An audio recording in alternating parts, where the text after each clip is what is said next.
Greetings. How's everybody doing? Hola, hello, man. All right. So I am Lucard, as I'm sure most of you know. Today we have a very special guest, Mr. Bobby Carra. How are you, my friend? I'm doing all right, man. In the middle of a bunch of different projects, and also just got back from the gym a little while ago. So, other than feeling a little tired from that, I'm feeling pretty good. You're pumped and ready to go, man. That's right. Yeah, I am ready. All right. So let's see. Let me check the chat here real quick. All right. Good thing. We got Geppetto's Lab is here. Hello, Geppetto. How are you? Yeah, hello. Good to see you. And then yeah. All right. So that's all so far. All right. So Bobby, let's talk about you for a second. Sure thing. So thanks for coming on, by the way. I really appreciate it. Well, thanks for putting the post up. I just started doing this stuff, and I really enjoy it. So, thanks for having me on, man. Yeah. I'm glad to have you. So you do a few little things. You're a film composer. You do Yeah, editing and a few other things. So let's yeah. talk about kind of what you do. Sure. So the main thing regarding film, the main thing I do is I compose the music. There is other stuff that I do, but 9 times out of 10, the other stuff that I end up doing is kind of by accident or just out of sheer necessity. Like Hmm. anytime I've jumped on and helped edit something, which I've done for a few different things, and every now and then I've helped cut a trailer for stuff. It always was almost at on a whim. It at that exact moment wouldn't have happened at any other point in time and space, and just was necessary at the time. And so I just kind of ran with it and did because it needed to get done. Main thing I do is compose music, though, and that's my bread and butter. That's my background. I started doing that for film only roughly a year ago. I mean, I've been composing music and Oh. I've been into music for many years, Hmm. and I've been more of someone who just composed and performed stuff in more of a band setting and a jam setting and stuff like that. However, I kind of shelved composing anything on a professional level for a while just because it was not really doing me any favors in life at the time, and I had other stuff kick in, life kicked in, and I kind of had to semi abandon doing that for quite a while. And by quite a while, I mean a handful of years, to where I duck in and play some music here and there, but I wasn't really composing anything for a project for quite a while. Hmm. And at the time, I'm talking a number of years ago. Like when I say I in hindsight should have started doing this like almost 10 years ago. I mean that quite literally. And I tried. Mm. The problem I kept running into at the time was people, at least then, almost always required some specific software that for me at the time, I'd look at it and be like, oh, look, somebody left their social security number on the software. Oh, that's the price. Okay, yeah. Good luck with that. So for that very reason, after a while, I borderline gave up. I was like, look, I can't afford this software. I can't, I've got other stuff Right. going on in my life, and Exactly. all of it far outweighs me getting some fancy equipment that might or might not enable me to get on a music project. And so for a very long time, I kind of just sat on the stuff that I knew I could do. And, you know, that dream kind of got smaller and smaller as time went on. So about a year ago, it was last summer, I saw a friend of mine post up something on Facebook, a friend of mine, Amanda, who went to high school with me. And I haven't actually seen her in person in over 10 years, minus when I got in touch with her via what I'm talking about right now. At the time, I Uh, hadn't seen her in a decade or more. Dang. And, but I kept up with what she was doing on social media, and she did little movies here and there, modeling and other stuff. And so she posted up that she was going to be in a horror film, and an independent film. There was a Seed and Spark campaign, and so I clicked into it, and already like the wheels almost started turning a little bit, like the rust started coming off for me, like even Mm. subconsciously. And so I'm looking at this, you know, it was a campaign trailer. It wasn't even necessarily a trailer for the film yet because nothing had actually been filmed. And so, director's talking about it, and in my mind, I'm like, I wonder if they'd be willing to give me a shot and see what I could do with the music. And I tried doing that about a year ago with a totally separate project, and it wasn't a thing if I didn't have the right software. They just had a composer, and I kind of didn't really, it just didn't happen. But at this point, I'm like, this is somebody I know.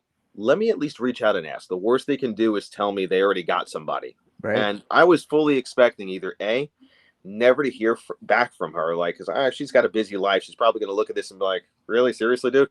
Or just tell me that they got somebody else, or they were going to, again, ask me, all right, what software do you have? And I was going to be like, well, I got this handy dandy phone that's outdated by about 4 generations already. And so, and I've got instruments that I can't otherwise record, Yeah. So she actually got back to me a few minutes after I sent her a message, and she was like, hey, I hope you're doing well. I'd love to introduce you to the director. We could definitely use somebody on the music.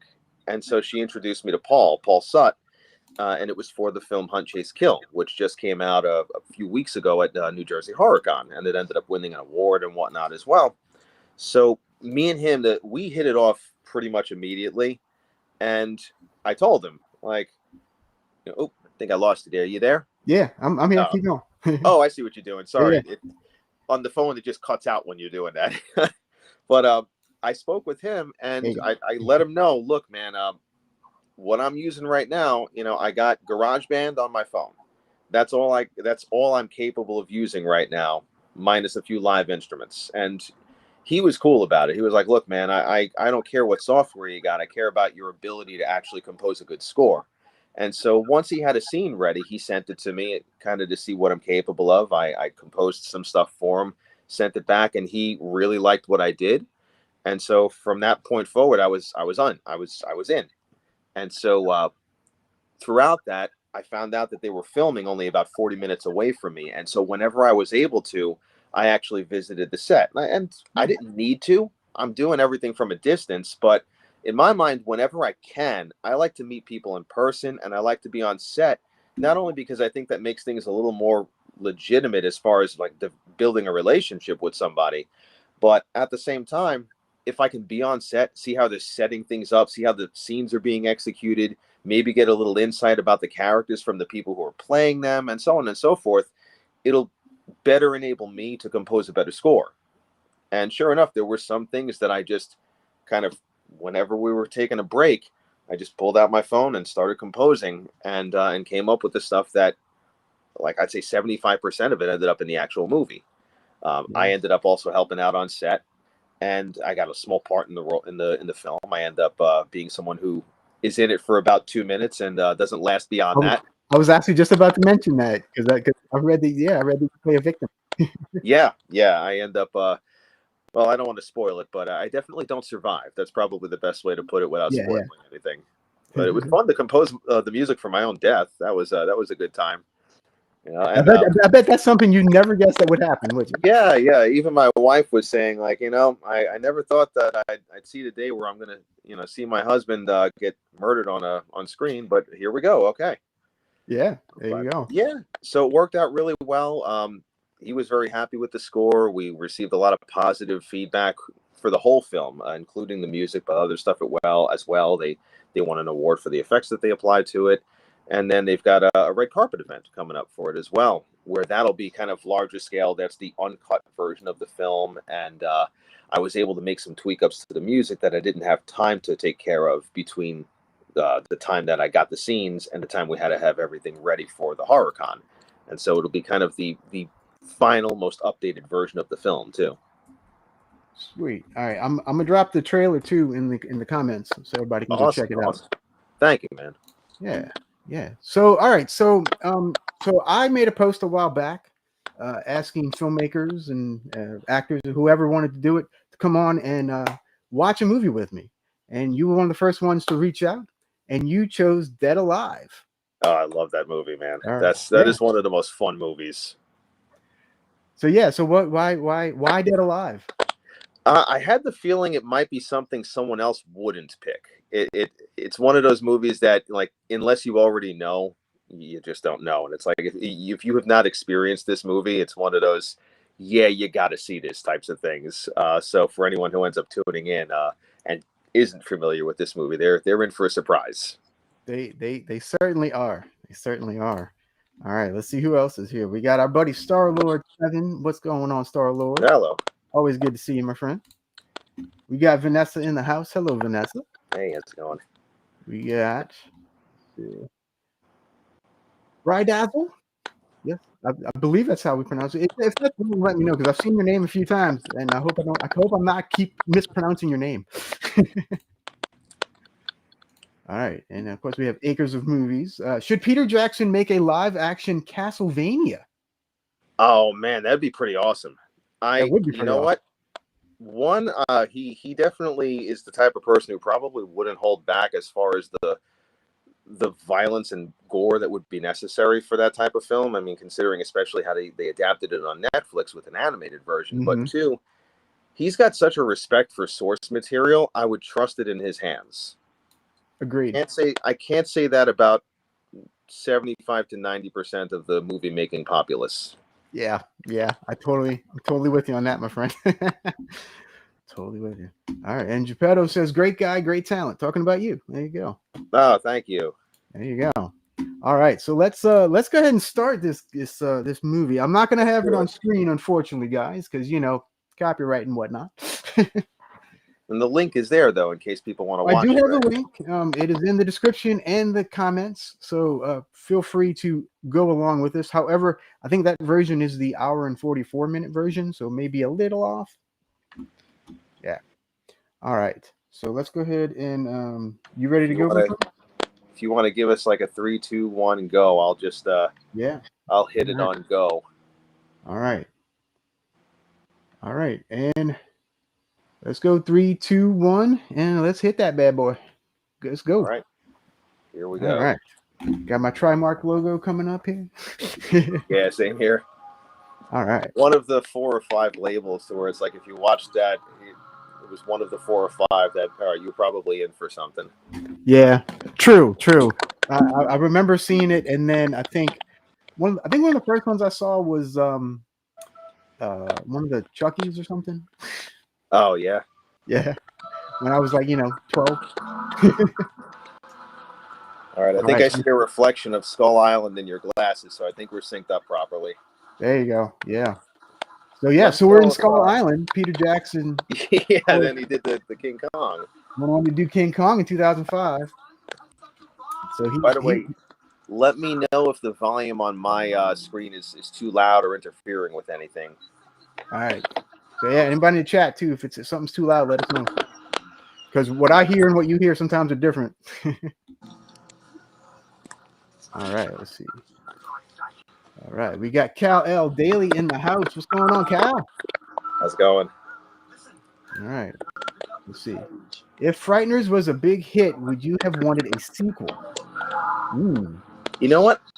I would be interested, but at the same time, it would have to be a story that would do it justice because it's such a good self-contained story, Yeah, it is. And I had the privilege of meeting Arlie Ermy. Oh, really? A few years before he passed, and oh wow, he was everything you think he would be and more. Oh, really? He was amazing. Yeah, amazing fellow. Really talented guy, raw talent for that matter. So good. Yeah, so good. And Cal saying hello back. Here we go. All right, everybody start up here.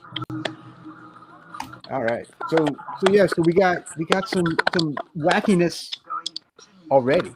The crazy zany camera angles are friggin' hysterical in this. They really are. When I first saw this, I was a little kid, and I remember the humor was kind of lost on me because I was really young. So I was kind of like Tom Hanks in Big, like I don't get it, But I then watched it again a few years later. I was like, okay, yeah, I'm along for the ride now. This is awesome. Yeah. It's Peter Jackson's early work, which I picked this in with his early stuff. Like it's way different. Oh than everything else that follows. But you can still tell it's him. He definitely still uses some of the same cinematography, just with a bigger budget in the Lord of the Rings trilogy. Yeah. But I think he's just a horror nerd at heart. Yeah. Even still. Because he'll put in little things here and there. And absolutely. Yeah. Man, it's been so long since I've seen this movie. I'm actually really glad that you chose this one. This is one of those ones that I was the go-to guy with high school and like early 20s and whatnot. group of people come over, I'm showing them a movie they've never seen before, and it's usually something nuts. Yeah. Yeah, that was usually me. This is that first scene of, all right, if you're not sure what you're in for this movie, this is your first clue. Yeah. Very true. Very true.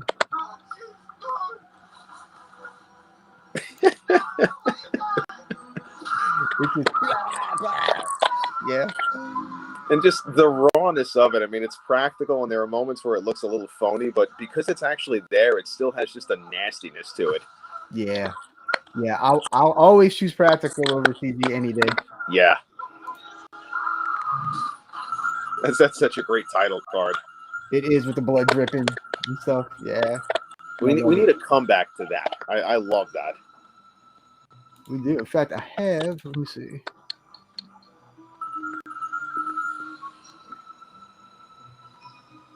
There you go. Boom. That is such a cool title crawl. This movie feels very much like it's just his personality. Yeah. Yeah, especially back then. Like, I'm sure you've seen Bad Taste. You know what? That's one of the ones I haven't seen. And oh, really? Like, yeah, I really have got it in mind. Like, man, I still need to see this movie. Definitely check. If you like this, definitely check out Bad Taste. Yeah, I've heard that. I've heard that a few times. I love how it goes from this sheer horror to all of a sudden we've got this romantic tango music that's playing. Yeah. Yeah. It's just so off kilter to where if you're watching this and you're not along for the ride and you're kind of just, it's a little much for you. By this point, you're probably like, what the hell am I watching? Mm-hmm. You're like, okay. Whereas, if you're the other type of person, it's gonna be like, I have no idea what the hell I'm watching, but I'm here for it. This would definitely be one. The other would, I'd say like a spiritual brother to this would be something like Reanimator. Oh yeah, definitely.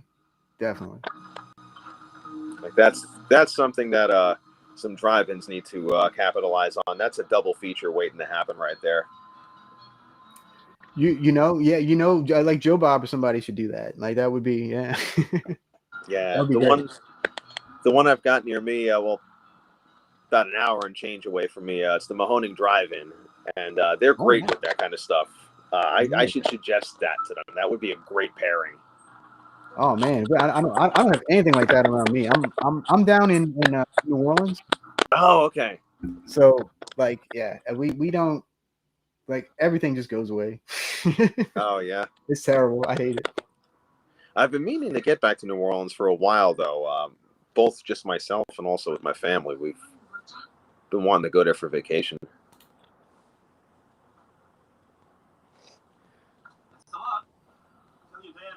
Okay, so this girl reminds me, and this is gonna sound funny. This girl reminds me of the girl in Muppets Take Manhattan. I can see what you're saying, and I can't separate. It's just too funny. I can totally see why you'd say that. I there's a certain like, oh, she's a nice person around shitty people type of component. Yeah. They do a really good job of not hiding who's a total asshole in this movie. Very true. Very true. Because there are definitely some very shitty people in the movie, and they not only make that apparent, but they highlight it. Although there's a good payoff when some of them end up getting killed. True. Spoiler alert. If you haven't seen. Although a fair amount of this dialogue here, I'm Italian, and I know that she's supposed to be Spanish, but a fair amount of this dialogue is letting me know there's not that much of a difference between old world Italian and old world Spanish. Right? Yes, indeed. Especially the guy with the tank top over there. Yes. He's like the creepy uncle or grandpa that, I've definitely seen that wife beater with that amount of shoulder hair on a good amount of relatives I've got. Yes, indeed. Some of my wife's relatives too. She's part Italian, so yeah. Oh yeah. Yeah. Probably the best way that it was summed up was in True Romance with the Sicilian scene. Yeah. Oh man, that's another movie I haven't watched in forever. I I definitely need to love rewatch that too. I absolutely love that movie. Oh yeah, it's a classic. I mean, I'm a big Tarantino. I know a lot of people don't like Tarantino. I'm a big Tarantino fan. Oh, so am I. Yeah. I mean, some of his later stuff is a little give or take for me, but for the most part, I really like his work a lot. Yeah, yeah, especially stuff like True Romance and like I mean I know and like Natural Born Killers and all this crazy stuff. Yeah. Two amazing screenplays that he turned out. Yeah. I think it's just become popular not to like him. I think it's one of those social media, you all of a sudden aren't as cool as you're supposed to be if you say that you like Quentin Tarantino. It's things come and go in phases. Mm-hmm. Yeah. That's why I tend to annoy people sometimes. Like, no, well, I like this.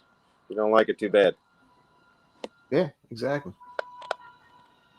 You can't help what you like. But I'll be fair. There's sometimes with most stuff, there's things that I'll find the good in, and I'll also find the negatives in, and I'll point both out. I think sometimes people are a little too loyalist in one direction or another when it comes to what they're a fan of or not a fan of. It's kind of like people who this guy was brilliant in his physical comedy in this film. It's on point. Yeah, I mean, it was very Jim Carrey-like before Jim Carrey was a household name. All right, and for people following along, I'm at 10:25. All right, let's see. Star-Lord says he's a huge fan of Tarantino as well. Yeah. Now Star-Lord does a bunch of video editing kind of videos, and he uses a bunch of clips from like Tarantino and superhero stuff, and he meshes it all together and makes these really cool videos. Oh, that's awesome! I'd like to check those out. So shout out to Star-Lord.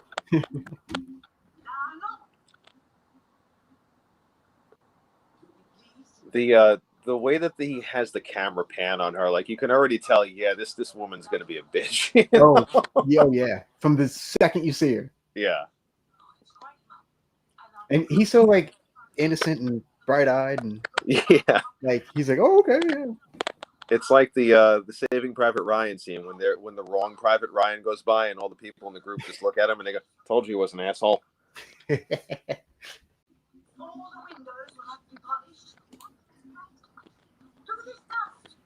I will say that this house is probably one of the most awesome houses I've seen.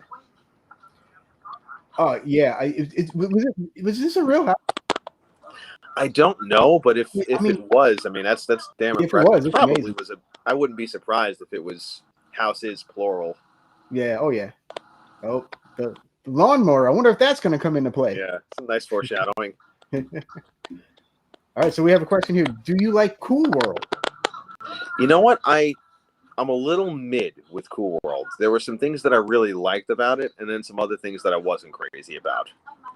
I like the concept of it, but I thought that the ending of the movie started to fall apart. And I don't know if I've ever seen the whole thing, so I can't really answer that. It is a weird one, though. From what I remember, yeah, it was a little bizarre. It was kind of like if you took Who Framed Roger Rabbit, but added some hallucinogens to it. Yeah, that's kind of a good way to put it. Let's see. It's kind of like certain people I used to work with, to where I was like, yeah, if you took Charlie Brown and added a bunch of birth defects, you'd have the guy that I work with at so-and-so shift. Yes, indeed.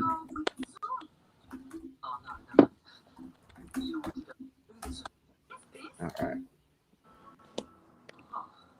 So, is this your favorite Peter Jackson movie? For horror, yeah. For him, I kind of have to split it up. That's fair. Yeah. And I say that because I really love the Lord of the Rings movies. I thought he did such a magnificent job with those, and I can't really picture anyone else having done such a respectful job with that material. Yeah. I mean, not only because of the way everything turned out, but he listened to the actors when it came to certain stuff. He made sure that everything was consistent with how it turned out in the actual book. I really, especially the extended versions of those films, you sometimes see director's cuts or extended cuts, and every now and then you'll come across a version to where it's like, all right, that kind of just feels like filler, or that was kind of a subpar scene. I could see why they originally took it out. For those movies, I can't think of a single scene like that. I think every single scene was necessary and had its place. Yeah, and it was.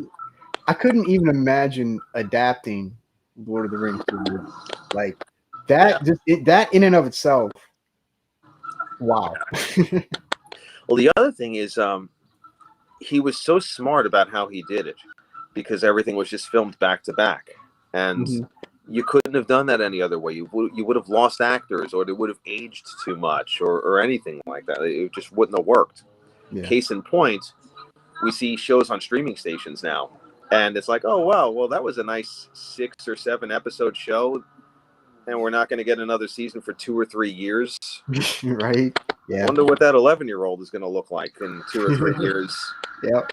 With the season premiere picking up only about 5 minutes after the last episode. You know? Yes, indeed.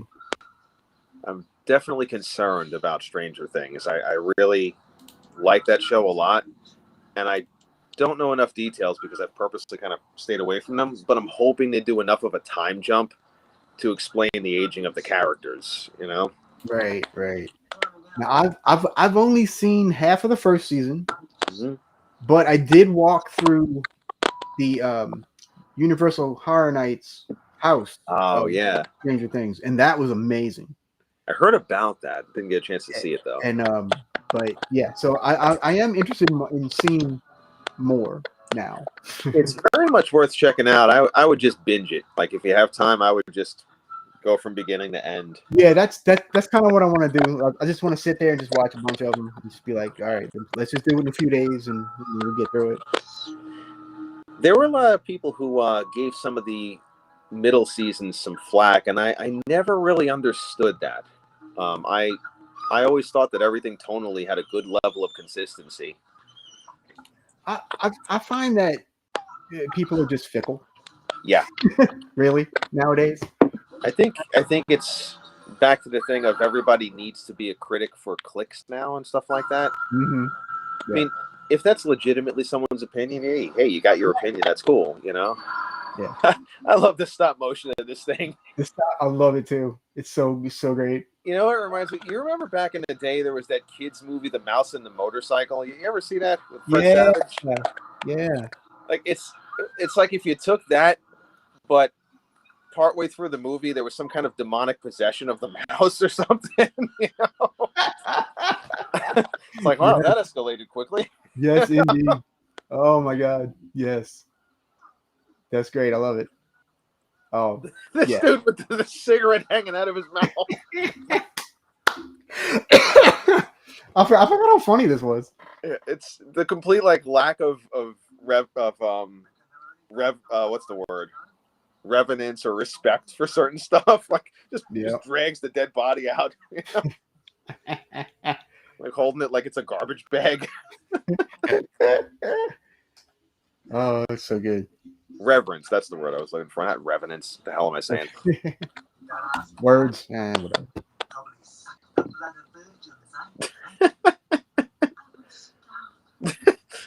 Wait, let's see. I might have a picture of the rat. Let me see. I do. There you go. There it is. we got our little rat buddy right there. There you go. The look of this thing when she squashes its head right now is one of the most hysterical things. Half the population will probably start getting sick from it. I think it's hilarious.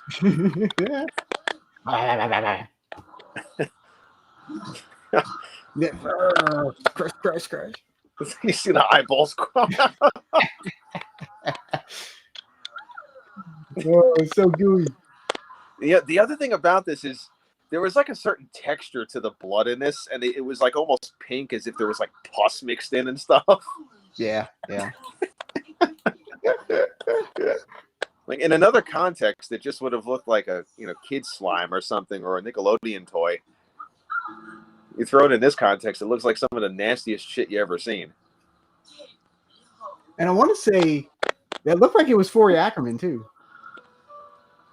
Oh, the guy? Yeah, the old guy with the mustache. Yeah, yeah. I'm pretty sure that was him. I'm trying to see if I can see him again. No, he was just one of those like reacting to everything going on. But yeah, I'm 99% sure that I'm pretty sure that was him. All right, let's see. Well, there are quite a number of these. It's one of those blink and you miss it. Every now and then there are certain people who it's like, oh yeah, they were friends with each other, or oh yeah, he was just on set that day. Yeah, yeah. All right, so let's see. We got Diggy22. Hello, Diggy22. How are you? He says Heavy Traffic was a better boxy film. I've seen that a long time ago. It's been a while. What film was it? Heavy Traffic. So oh god, okay, I see it. Like that weird little animated movie. I haven't seen that one. Yeah, it's kind of trippy from what I remember. Oh yeah, but it's been a minute, so I can't really tell you too much about it because I don't really remember all that well. Got it. And let's see. Diggy also asked, have y'all seen Body Melt? I have seen Body Melt. You know what? Someone was just talking about that, and it intrigued me enough to where I'm kind of like, all right, I need to check that out. It's weird. It's bizarre. It's kind of like, have you seen the original Street Trash? Oh, yeah, I've seen parts. I haven't seen the whole thing. It has kind of that vibe to it, but kind of mixed with this, I guess you could say. It's got it. Sort of like that, and I want to say it's Australian. It's Australian. There's a certain vibe to them. It's the Aussie films. Yeah. I'm just writing that down actually. Otherwise, I'm going to forget to look at it later. Yeah. All right. And Akers asks, "Do you like Heavenly Creatures?" Heavenly Creatures. I got to see that one. What is that one about? That's the Peter Jackson one about the two teenage girls that murder one of the mom one of their moms. And they go on trial for it and everything. Based on a true story. Now that you're saying the story, I know of it, but I haven't actually watched it. Yeah, it's good. It's good. It's a little bit more. It's more of a drama. Yeah. But it's definitely worth a watch. And it's based on the author Anne Perry. One of the girls. Oh, okay. That story sounds very. I know that was told to me, but I haven't watched it. Yeah, I think I've seen every Peter Jackson movie. I think there's a lot of his stuff that I forget about. I'm like, oh shit, yeah, that was him, and I still need to check it out. And well, of course, shit, I've seen that 4 times and forgot it was him. You know, right. And then of course you got Meet the Feebles. Have you seen that? Yeah. That's another one I only seen like bits of, and I got to see it straight through. You know? Yeah, it's so funny. Yeah. It's one of those things where it's kind of like you can either in a frightened way or in a laughing way be like, where do you come up with this shit? You know? Mm-hmm. Yeah. Oh yeah, especially back then, dude. Like he just come up with the most off the wall shit. And just run with it too. Yeah. Yep. For sure. I do like that the Aussie scene like really supported a lot of his stuff too. They were like, yep, go for it, man. Oh yeah, the Aussies in New Zealand for sure. Let's see. So, dude, do you know what I've been wondering for the longest time? What, Star-Lord? Tell us.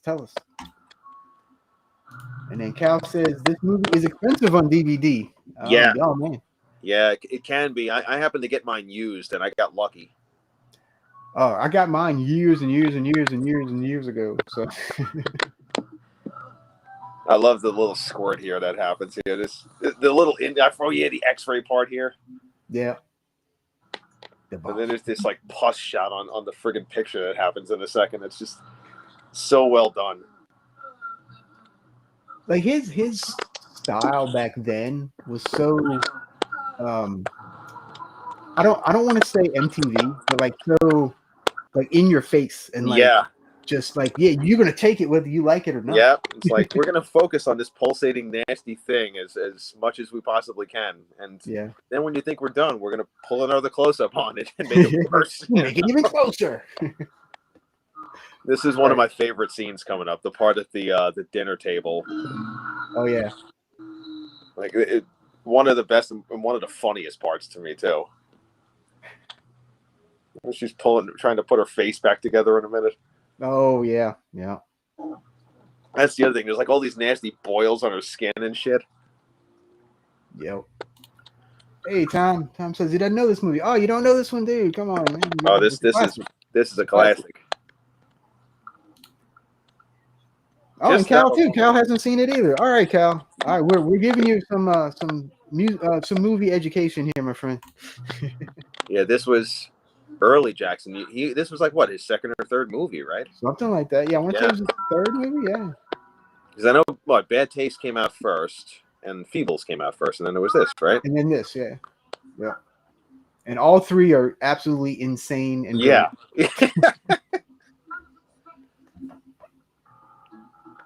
Like when I think Peter Jackson, this is the Peter Jackson. This is what I think of. The wacky, just off the wall stuff. And less than a decade later, he was doing Lord of the Rings. Right? 3 of the biggest movies of all time. Yeah. I love that right there with the little slice in the cheek. Yeah. That's what you kind of feel that when you see it. You know, if you've ever accidentally sliced your thumb. Yeah, it's gross. Like the makeup's really good. Yeah. Still trying to like function, and meanwhile half her face is hanging off. Fucking Gorilla Glue. It's to try to glue it back on. Oh my god. And it doesn't help that it's like the nastiest, most like half-dried looking, probably stabbing the skin as it's working, you know? Like that's probably scraping the skin and hitting all the nerves. This is one of those movies that my mother is the type of person that when she'll watch a certain movie if it's got nasty shit, she'll just start dry heaving. And of course, as a kid, I thought that was hysterical, and so I make it worse and like show her like, oh, hey, take a look at this. And this was one of the ones that I like. Even recently, I was sending her little video clips of it. She's like, yeah, that was disgusting. I almost threw up.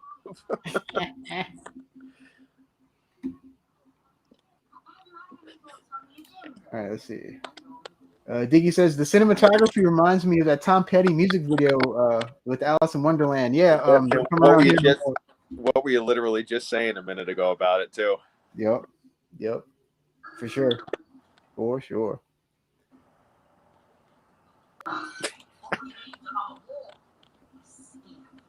That image is like they live. Yeah, kind of. This is great for those of you who haven't seen it. If you haven't been convinced of what type of movie this is yet, give it about maybe 20 or 30 seconds. Yeah, indeed. What the hell is GK? Dude, that's a good question, Star Lord. That's a good question. I chatted with him not too long ago. He's doing all right. He's doing okay. But yeah, he's been missing in action for a while. This part is so great. Oh yeah. Like he hasn't even actually. The nasty part hasn't even happened yet, and you're still kind of like, just the close up on him is kind of nasty, you know? Yeah. This is great, right?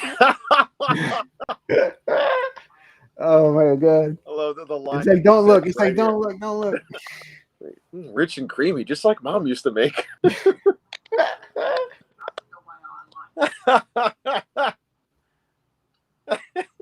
And he's just sitting there. He's just like, all right. And her ear just falling. Oh, I forgot how goofy this is. Yeah, this is great. It's like, okay, well, we didn't push it far enough, so now this has to happen. And she's eating her own ear. That's right. Just imitating half the audience right now. Yeah, everybody in the chat that's not watching, like, what the hell are they watching?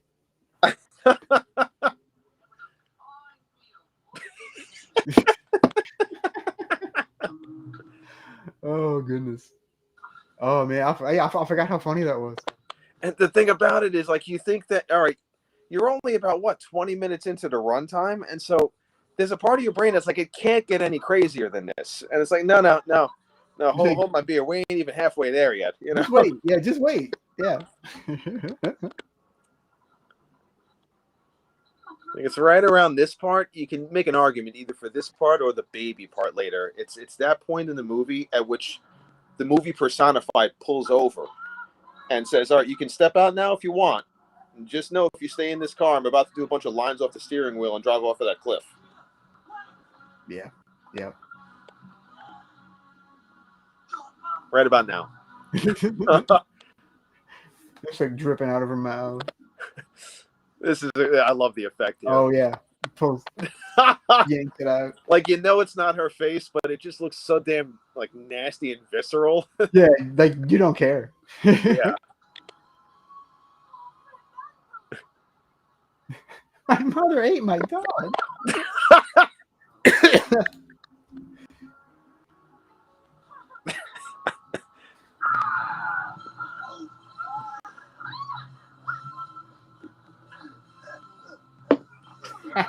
I just fumbled down the stairs. Yeah.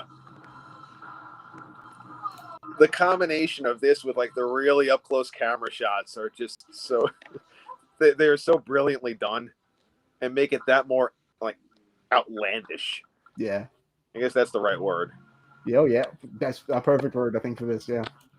Okay, so funny bit of trivia: the Spanish title of this movie translates to "Your Mother Ate My Dog." Really? Yeah. Well, they're not wrong. They're not. They're not at all. All right, let's see. Tom asks, I did a Vanilla the Asshole Ice watch along. I did do a Vanilla Ice watch along with Gareth. Gareth made me do it. So don't, blame Gareth, Tom. Don't blame. Let's see. Would you like to see a live action adaptation of the board game Operation? We might already have that in the form of the Human Hibachi movies. Good point. Good point. Yeah. An Operation movie, I'd buy that for $1.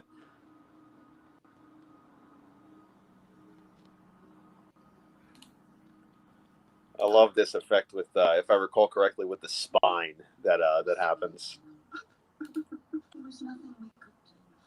Oh yeah. I know what you're talking about now. I was like, I had to think for a second. Yeah.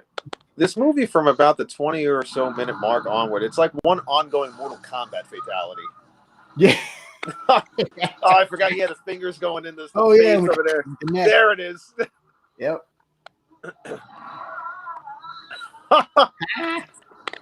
Oh my gosh. You know what this also reminds me of? This is a much better movie than what I'm about to mention. But have you ever seen Dead Dudes in the House? I've seen clips, but I'm not. Okay. Yeah.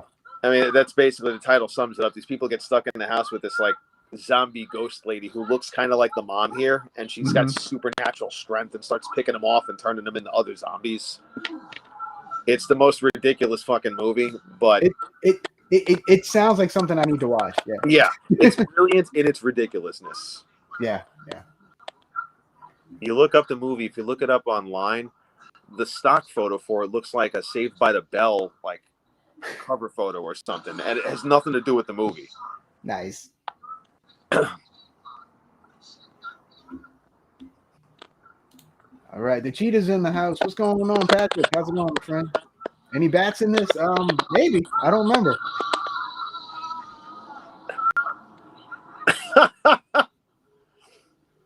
Like she got over the death of her dog rather quickly. Oh yeah, I forgot you did the star thing in your head.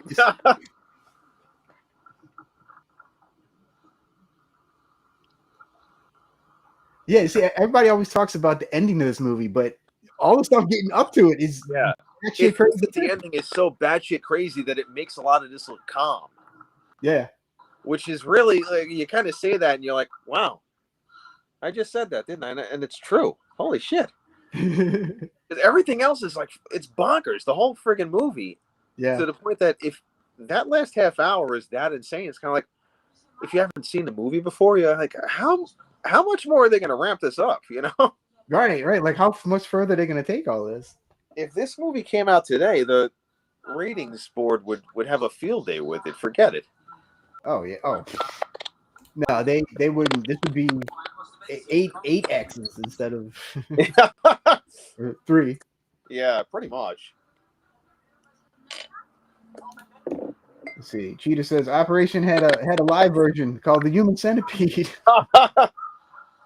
There you go. That's a good one. That's a good point.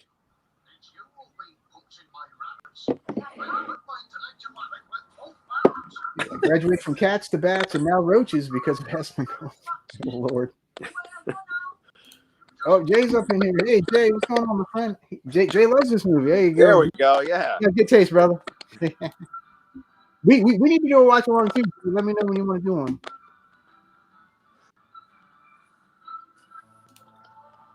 I'm wondering if the outer shot here is just if it's an apartment complex, because it kind of has that look. It does have that look, yeah. But I mean, I don't know the layout of New Zealand, so I don't know what looks like what. Yeah. I love how this guy's just trying to live a normal life and just kind of keep things business as usual while all this crazy shit's going on. Uh-huh. Even the close up on this dude, it's kind of like, all right, yeah, this guy's clearly got some issues, and we haven't even heard anything from him yet.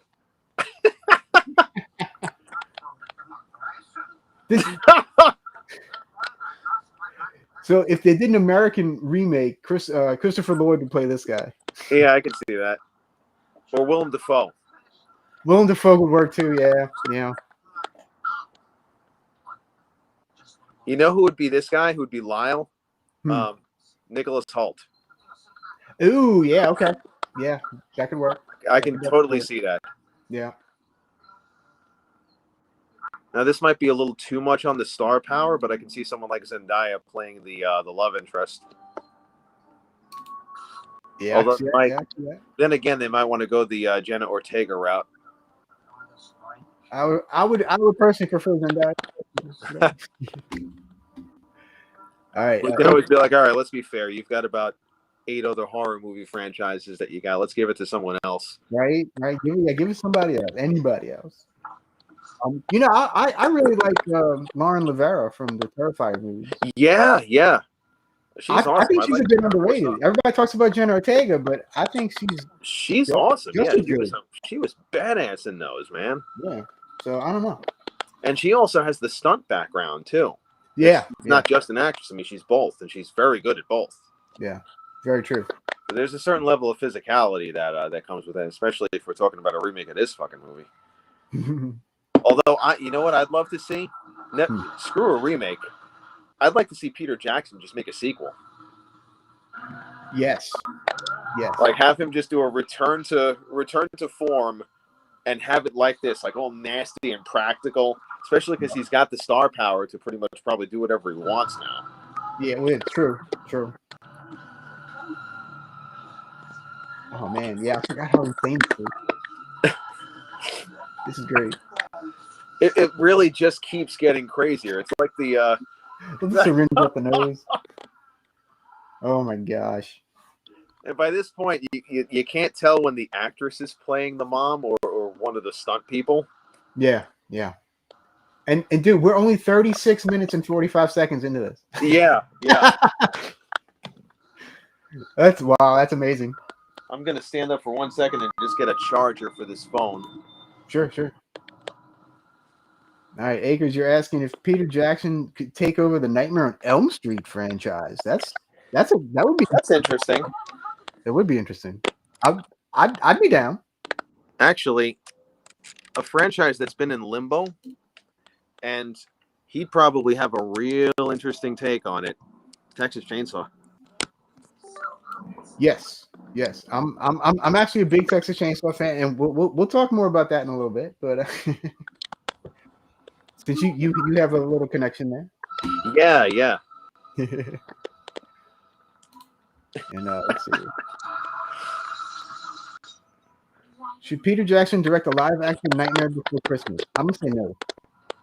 I think we need to leave that one as it is. No. I think if you don't have the claymation, it's going to lose its magic. You know? Yeah, I agree. And I don't want a sequel either. Just leave it alone. Yeah. It's a perfect like 75 minutes. Leave it alone. Yeah.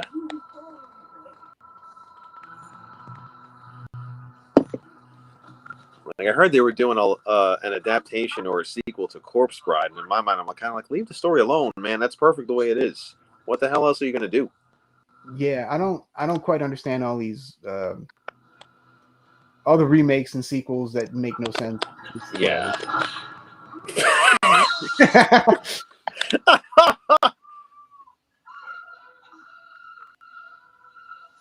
Oh man, this movie's actually gone up in my view now because I Yeah. haven't seen it in so long. I forgot how awesome this movie is. Yeah.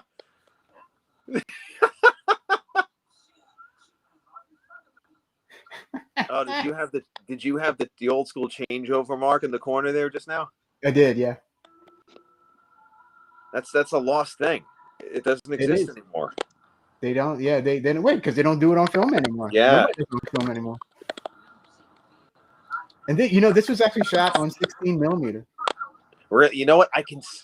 With you mentioning that makes sense. You can kind of see it now, huh? Yeah. Yeah. Yeah. Supposedly he did that because he wanted more money for the special effects. You know what? Good move. Yeah. Good move. Everybody's still talking about this movie today, aren't they? Yeah. Like 33 years later? Yeah. Now, this is like one of the most hateable characters in the movie, but also like one of the most essential characters in the movie. Yeah. Because he is one of the most over the top and ridiculous things that you could possibly insert into this story. Like, let's make this character as sleazy looking as possible. Oh yeah. It can't get any more like, yeah. From the second you see him, you know what's up. It's like the first moment you see Arlie Ermy in the Texas Chainsaw remake. The moment he steps on screen and spits that tobacco, you're like, yep. Like, oh man, all right, I already see what he's about. This dude's already making my skin crawl. Yep. I love the Taekwondo priest in this too.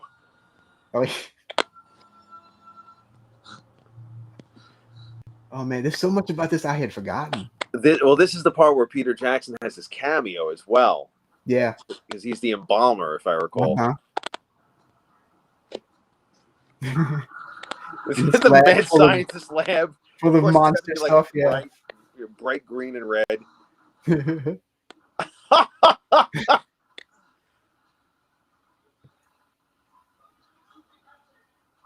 Again, one of those, you look at this and you're like, what the actual shit is going on? How'd that even happen? You know? Yeah. It's like, wait, what?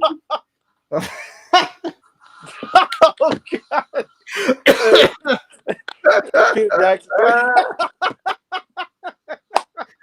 Oh, my God. He's still eating the sandwiches. He's doing that shit, too. Oh, my God. Pokes the eyes back in. Yeah, poke the eyes back down. Like, are you seriously considering opening that casket? Like, I think we sealed this deal about 40 minutes ago. Yeah. Whatever she looked like 40 minutes earlier, like, it wasn't getting any better. No. Oh my goodness.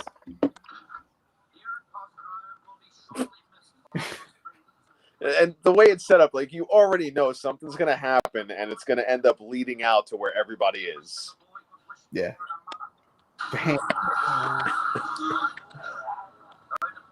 At that point, it's like, why don't you just leave her alone? Like leave it be, and if she gets up, do something about it. Actually, if she gets up, everyone will believe you. Then do something about it, you know?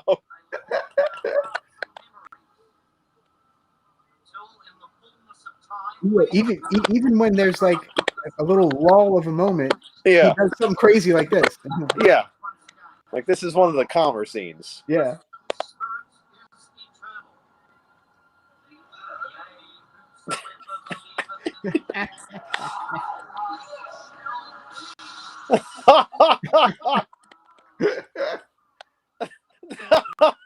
Resurrected.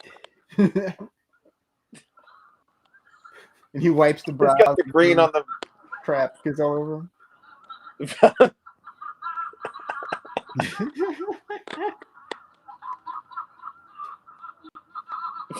Poor Lionel. It's hugging it. It's one of those scenes to where it's like a Looney Tunes episode. Like, isn't anyone going to ask any questions about why she looks like that? Yeah. Yeah. Oh my. Is anyone curious about the cause of death by this point? I don't think. All right, let's see. Human Centipede was a live action Connect 4.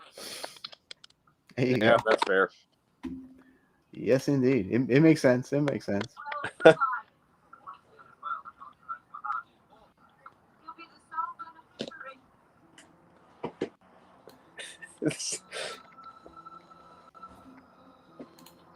Man, this thing just, yeah. You know, it kind of reminds me of Cemetery Man a little bit too. Oh yeah. I don't know why, but but it kind of has those vibes, if that makes sense. Yeah. If Cemetery Man was like a comedy, this was. And this is one of those, like, this scene coming up is one of those. All right, in case you thought that we were gonna have a bit of a lull in the action, nope. Never. Apparently.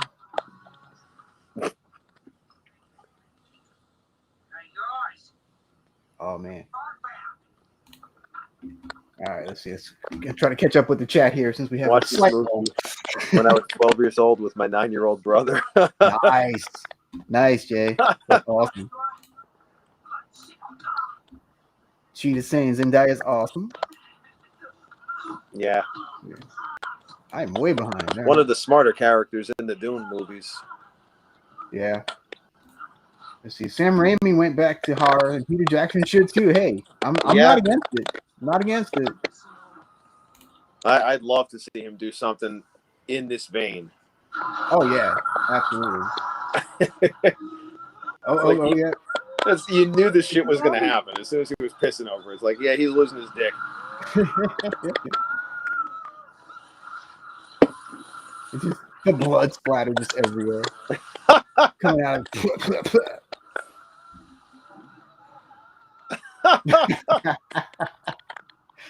oh man. Total open rib cage. Mama, no. At this point, like, you know what? These guys just jumped me. I wouldn't even be trying to help them. Right? Just get the hell out of there. This is great right here with the priest.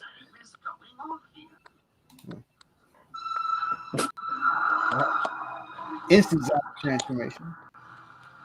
Yeah, that happened pretty fast. Pretty fast. And now they're all doing the thriller walk. Yeah. This comes so out of nowhere. Which makes it so awesome. This calls for divine intervention. From the first kick, you're like, wait a minute, what the fuck? What the hell?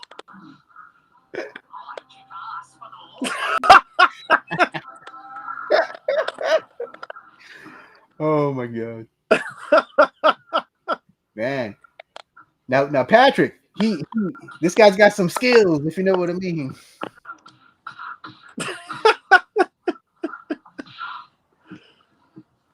Oh my gosh. He just tears his arm. He starts using it as nunchucks. Yeah. Does he rip the second arm off? I don't remember. I don't remember. Yes. There it is. Yeah. And at this point, you're like, oh man, he's kicking ass. Good for him. And then he gets bit. You're like, oh, damn it. Dude, this guy's better than Bruce Lee, man. That's definitely a Monty Python nod right there. Oh yeah. Knights of St. Knee. Just a scratch.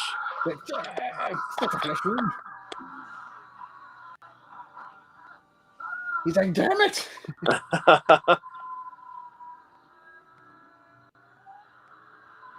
The super Lucard kick. Oh, impaled.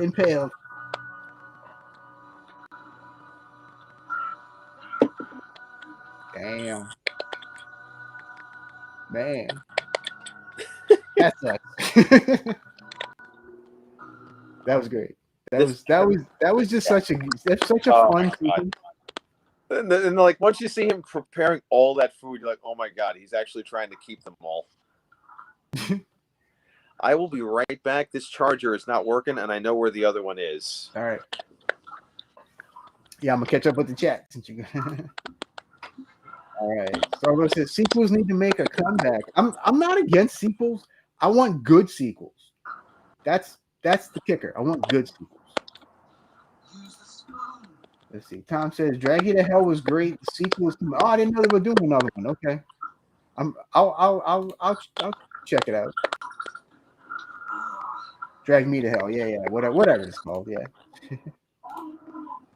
All right. Patrick says we need another Pacific Rim. I'm all about Pacific Rim. I even like the stupid sequel. So yeah, bring it on. I'm down for another Pacific Rim. Bring it on. Guillermo del Toro, come back. We need you. All right, Diggy. I just remembered where I first saw the Rat Monkey. It was a music video by a UK rap group called Dope D.O.D. All right, Dope D.O.D. I'm gonna write that down because I'm gonna check that out for sure. Because I've not heard of Dope D.O.D. So I'm definitely gonna check that out. Let's see. I don't mean sequels of old movies, just sequels right after a movie. Like I said, if it's worth it and a good sequel, I'm all for it. Yeah, seconded. All right. I think Sam Raimi should have made more horror movies. Well, I believe he's going back to horror movies, so maybe our wish will come true. Yeah, I'm in agreement. I'd love to see him do more. I mean, he's definitely been back to it, but he hasn't really been directing. He's been kind of producing and whatnot. Producing a lot of stuff, yeah. So if you remake Pacific Heights, who would you cast as the Michael Keaton character?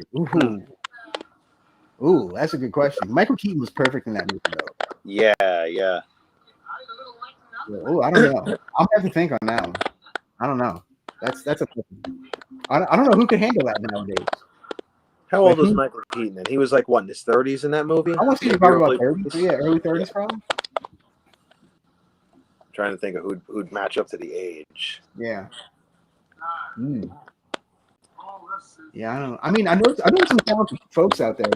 Like, I think Zac Efron is underrated.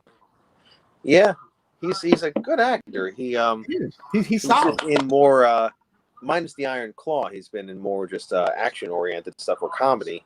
Yeah. I don't know. Maybe. Let's see. The cheetah says Sam Rockwell would work for that. I can see that. But I think he might be a little too old now. Yeah, like if they changed the story a little, or if the age didn't matter, but otherwise, I can see him being real good for the part. Actually, someone, Tom Hardy might be real good for something like that. Yeah. He's real versatile, and he can definitely do like sociopathic crazy. Oh yeah, for sure. I've seen him do like everything. Like yeah. That guy is really great. Yeah. Probably the role that impressed me the most was his role in The Revenant. Because I didn't even know it was him, to be honest. At first, I didn't even realize it was him. Yeah. Yeah, I love when you have an actor or actress that can just completely transform themselves into a role, and you're like, wait, wow, what? Yeah. Agreed. I love this that he thought he found his parents' porno tapes. Oh, it reminds me of Society. Yeah. Oh, that's a great one, man. Yeah.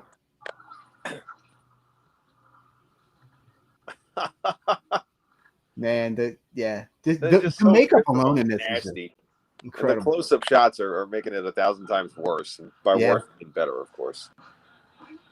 Supposedly, at one point there was a Blu-ray of this movie, and I'd love to see it on Blu-ray. See how it holds up. Yeah, there was a movie I remember. Well, not there was. It's not a big mystery, but The Thing, John Carpenter's The Thing. Yeah. When it was released, I guess maybe 3 years ago, back in theaters, there was an anniversary screening of it. I went with my older daughter to see it. and this was going to be played off of a Blu-ray copy in high definition on a big screen.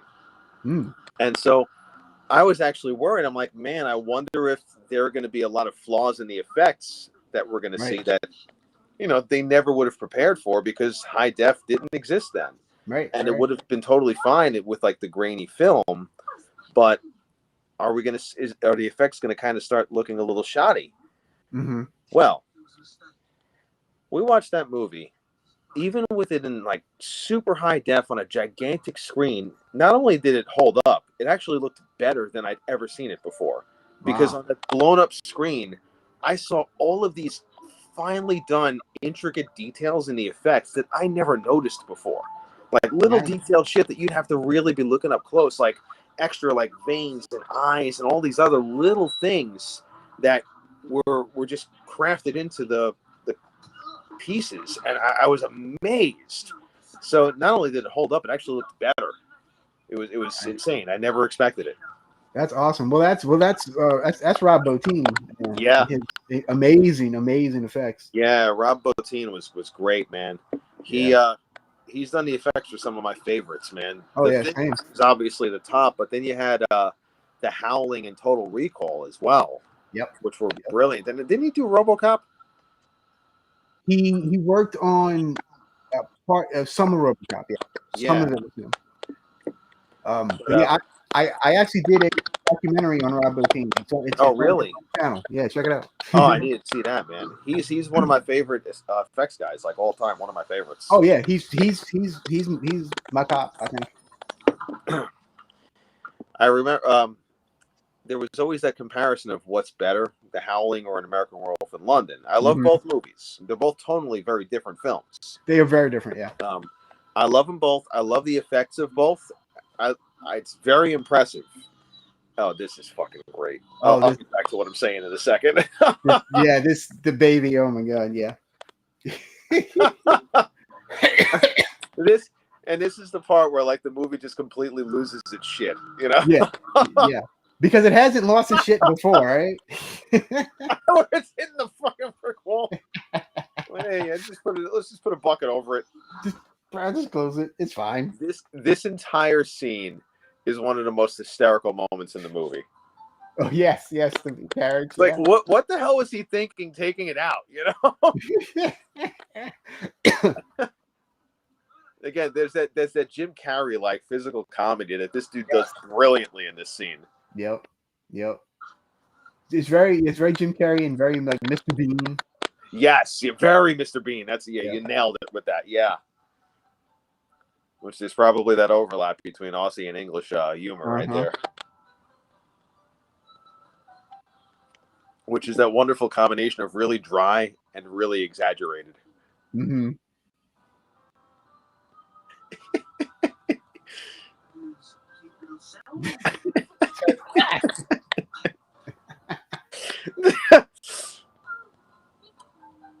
And he's trying to mimic what the lady's doing. Yeah. Like it's got barbed wire covering it up. Oh my god.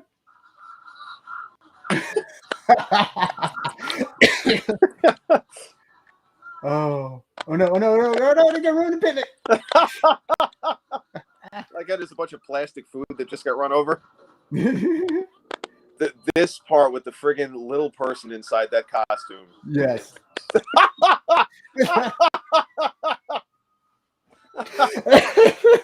And they make it like the nastiest looking zombie in the entire movie too. Oh my god.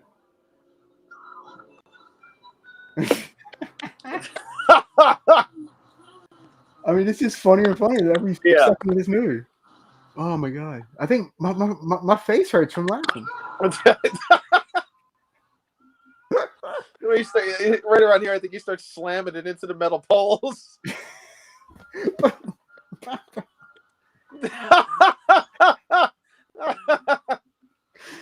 Oh my god!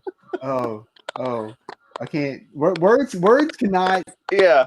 Accurately describe this. Be seen and experienced. I so wish this was on screen. Yeah. Oh my god. Oh, he hasn't been a knapsack. It's okay. Hyperactive. It's okay. Yeah. He's hyperactive. Oh my god. Wow. Oh my god. That was great. One of the best parts of the movie. That was amazing. I needed to let that scene be uninterrupted. I was saying something about Rob Bottin. Yeah. I love both An American Werewolf in London and The Howling, and it's super impressive that they were able to pull off the transformation with a brightly lit room in American Werewolf. But as far as atmosphere goes, I actually think the Howling transformation is much scarier. Mm-hmm. It's just as good with the practical effects, but the lighting and the way it's done, just the context of the scene and everything, I do think it's a much scarier scene. I actually agree with you 100%. Both very impressive, but I think that one definitely wins as far as this was more of a terrifying scenario. Mm-hmm. Yeah. Well, I mean, American Werewolf in London is more of a horror comedy, and The Howling. Yeah, very much so. Yeah. Now, from a body horror perspective, it's obviously terrifying from the perspective of David in the film. Right. Now, when you start getting into Howling 2 and 3, that's a whole other story. But yeah, that's one of those. I like to pull the card there. That's the fan thing of it never happened. Yeah.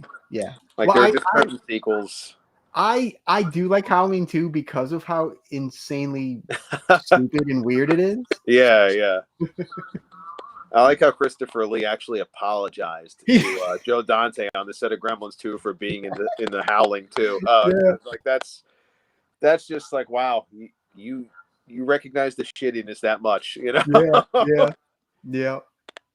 There's a certain charm that can still be found in the shittiness of it. Don't get me wrong. Oh yeah, for sure. That's like the other love that I have, which is martial arts action movies.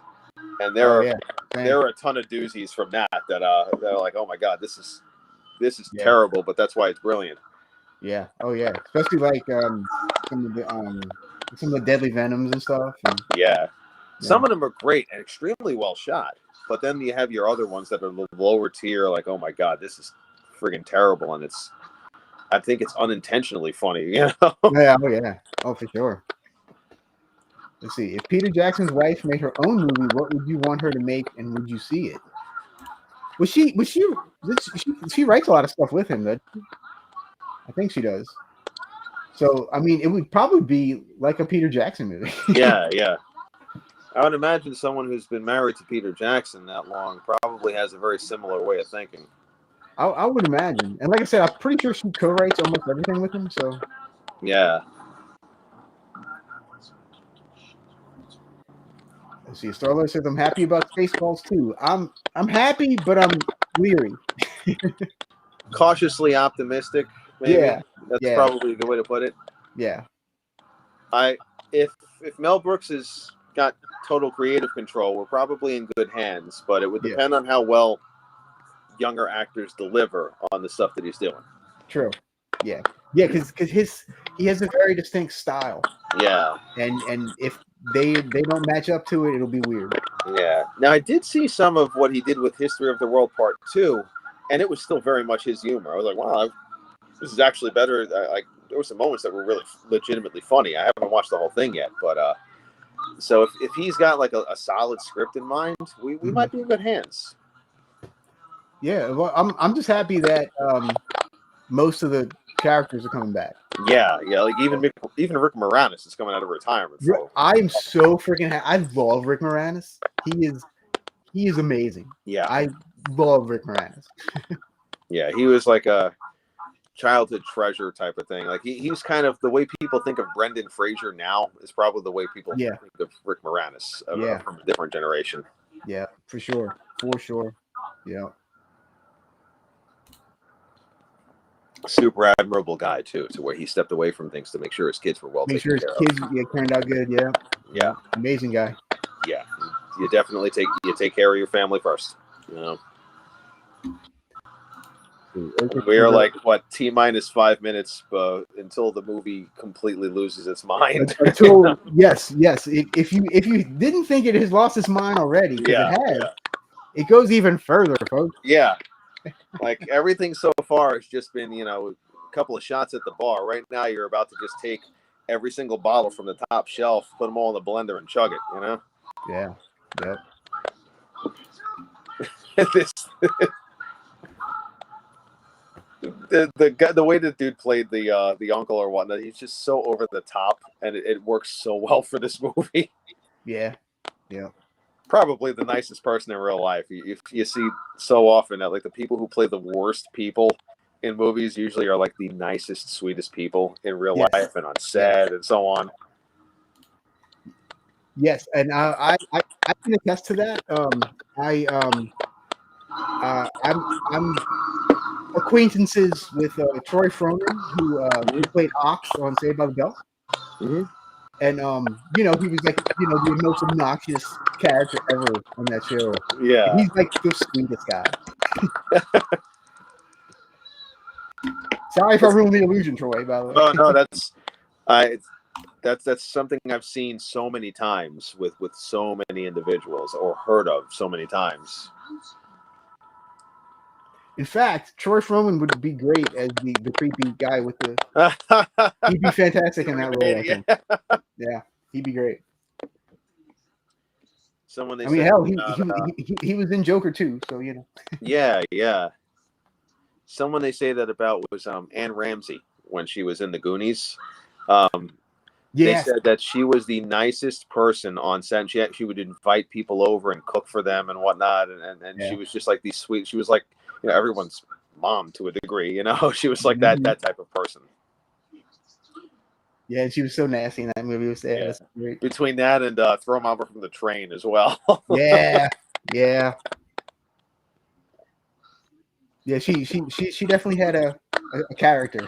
Yeah, because she had a certain look. She looked like a very tough individual and could play it really well. Yeah. And I love this like party or whatever. Like it seems like it's like a 1950s rock and roll party. Like you got a couple of greasers, you have a couple of other just look like they were jocks or something. But I love how by this point the mom is like unrecognizable. Yeah. Oh yeah. She's just like a blob of whatever. Like a giant half melted raisin or something. Yep. Or I would even say like a giant raisin that's been waterlogged for a while. Yeah, definitely waterlogged for sure. Oh man. Yeah, it's one of those things like you've really got to have acting chops for these movies because it's so ridiculous that you got to be able to play certain parts straight for the humor to kick in or for the more serious moments to kick in without taking it without being too zany in a moment where you're not supposed to be, It takes a lot of acting skill that people kind of forget. Like, no, you really got to have your acting chops right for these types of movies as well. Oh, if you don't, these type of movies will not turn out right. and there are of course exceptions to that. There are other movies where you get more like your mid-level acting and it's okay, usually slashers or something like that. But a fair amount of the time you really still have to have your chops going. Otherwise, it's not going to translate as well. Mm-hmm. Yeah. Whoever's idea it was to have the wig just kind of crooked and sideways on him. Yeah. Brilliant move. Yes.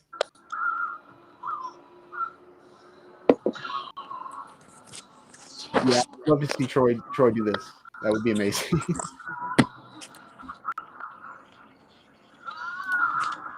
See if I can catch up here. All right, rank the Naked Guns and Hot Shots combined. Oh Lord. Oh man. Starboy says S tier, all of them. There you go. Boom. That's true. If I really had to rank them, probably the three that would be up top. Not necessarily in order. The first two Naked Guns and the second Hot Shots would probably be the top three. There you go. There you go. Yeah, I don't know, man. Like, yeah, that's tough. That is tough. See, Star-Lord is suggesting the Green Mile 2, Mr. Jingle's Infestation.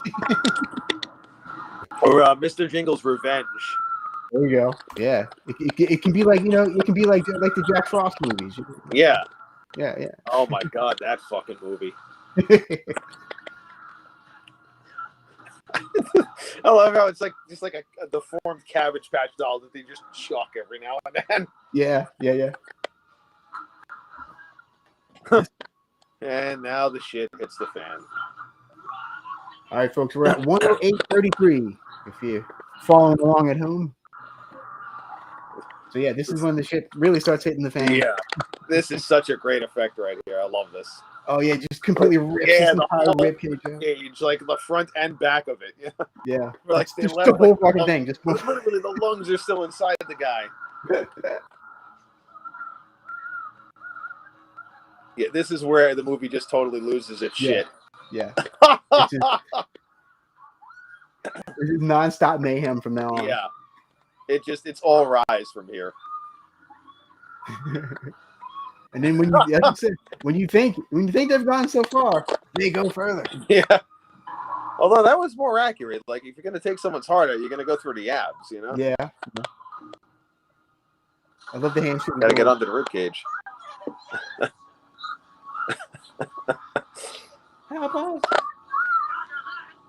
It's like you're expecting this guy to actually help.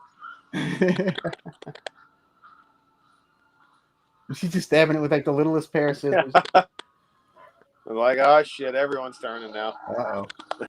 There's an army of zombies, folks. Eventually cut through.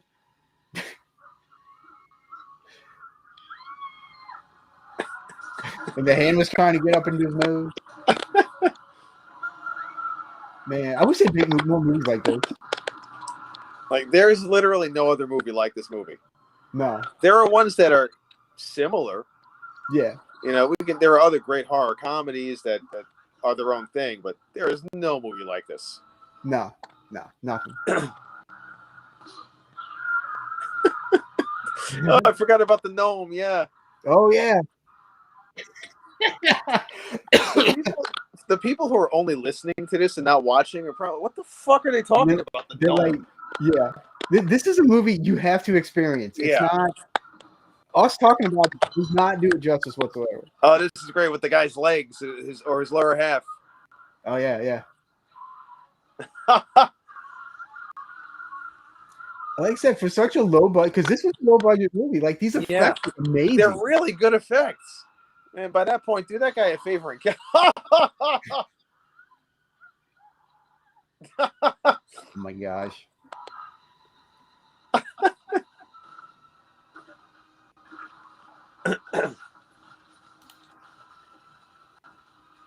This is really well shot. This whole scene where he has to go through the walls and stuff. Yeah. Well, shit. And then he turns around. Oh crap! More of them. Oh, okay. I'm stuck. Oh shit, he's stuck. All right, we got things coming off from the balcony. We got the effects are just they don't stop. They never cease to be impressive. Yeah. I remember that shit. The running.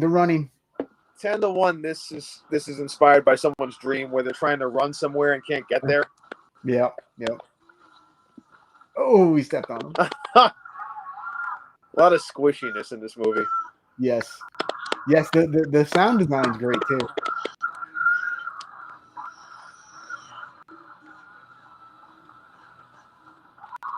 So what would you do in this situation? I probably would have gone for the window. Now, granted, maybe in panic mode I wouldn't have, and I would have just run for the nearest empty room. But the window seems like it might have been a decent option. Yeah.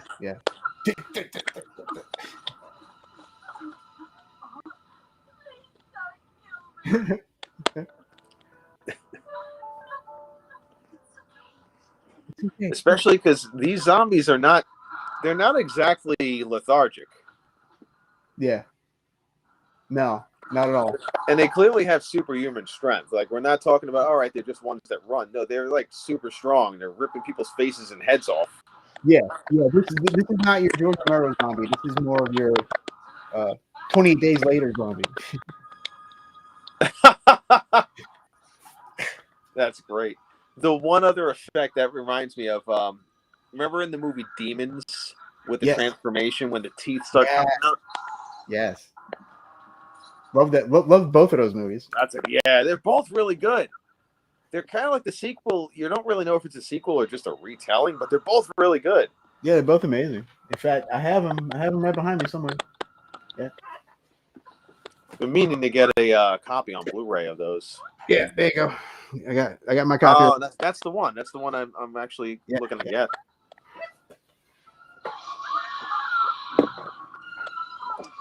I think this is the light bulb lady. Yeah. Oh yeah, light bulb. That's a rather cool effect. It really is, and simple.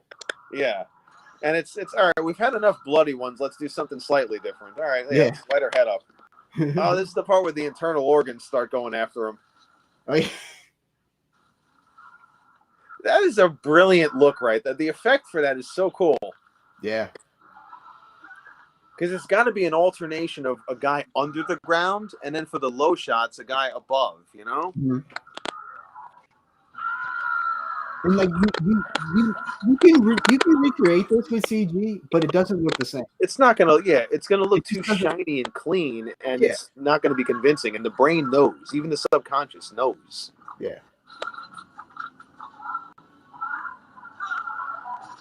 Another thing I do, I'm a teacher, and I teach music.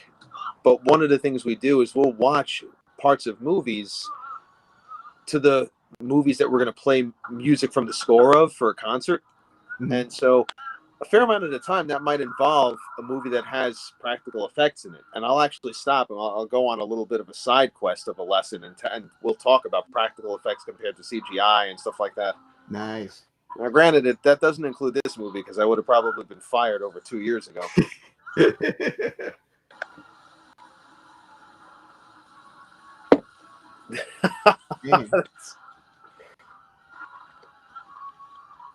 And speaking of The Thing, this kind of reminds me of The Thing a little bit. Oh, yeah. Oh, absolutely. Oh, like the self-aware internal organs. Like where it even takes a minute to look in the mirror and for the first time recognize itself. Yeah. You could have had a whole movie just on that, you know? Oh, yeah. Oh, for sure.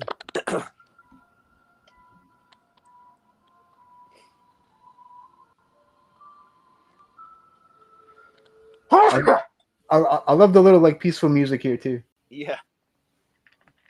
It's like the calm right before the storm. Yeah, yeah. This little flashback is clever. I like that they had this in here. Like, oh, the mom wasn't just grumpy; she legitimately was a piece of shit. Yeah, yeah.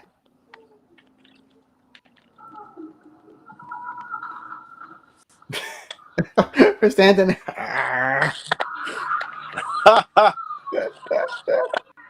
That's one of those. Damn, you almost survived to the end. You know, almost. Kick the baby. Don't kick the baby.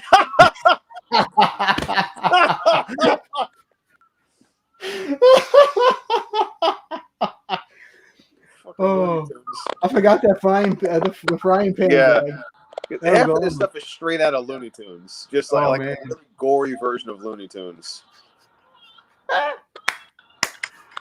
Oh my god. This is great right here because he ends up going through her face in a minute. Yeah. Oh wait, yeah, that happens first. The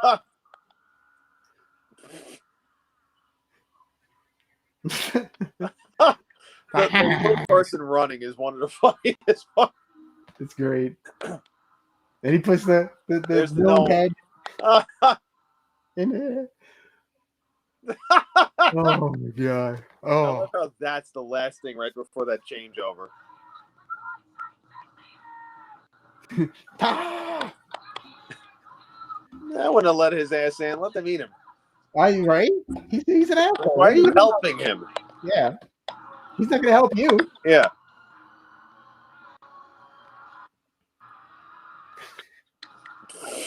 There's a lot of hand chopping in this movie. Yeah. Too. Easily done hand chopping. Yeah. What, the window, the little pair of scissors. I still think things still going in the back. He's just, with the lights flying. Yeah. I love the thing that happens here with the baby going through her head. Do you recall that? Oh yeah.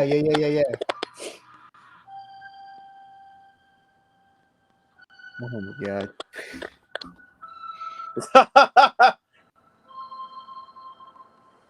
Who is taking those pictures? The baby. I don't know.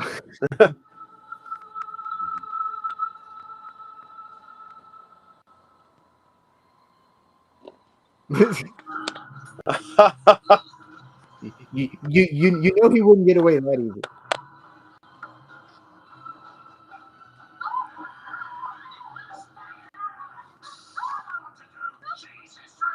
And like, how did Peter Jackson direct this madness? Like, it's such madness. That, like, yeah, like it's total friggin' mayhem. It's just total chaos. I mean, it's brilliant, but it's total chaos. Yeah. like with this here, it's like, all right, we had a couple of down moments with him, so we're gonna play catch up by having him attacked by a set of internal organs. Yeah. Because why not?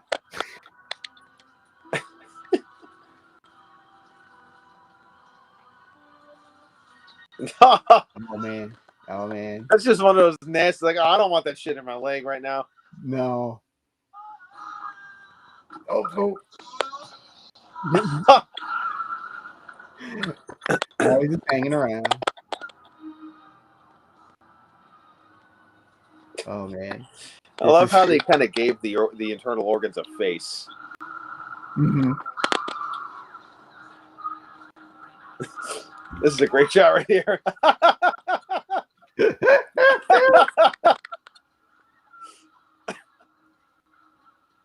Oh man. Help me. Shit all over her. Oh man, this is. That must have been a reverse shot. Oh yeah, I definitely noticed a couple of reverse shots in this. Yeah. But hey, it works. It works. Yeah. So that's all that matters. It did that in actually in Aliens with the face hugger. Yeah. I love the.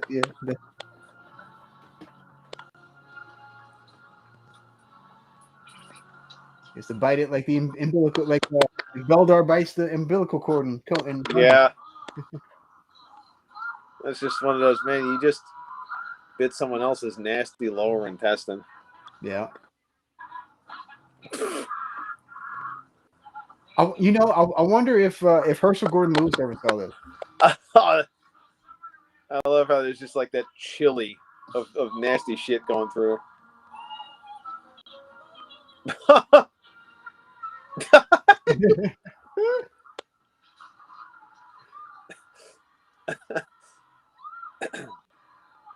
Oh, I like he's just still trying to get down.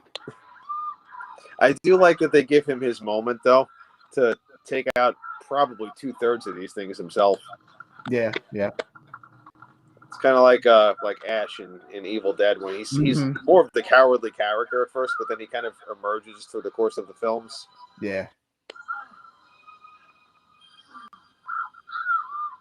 That's another series. All the movies are great. Oh, when the Evil Dead ones? Yeah.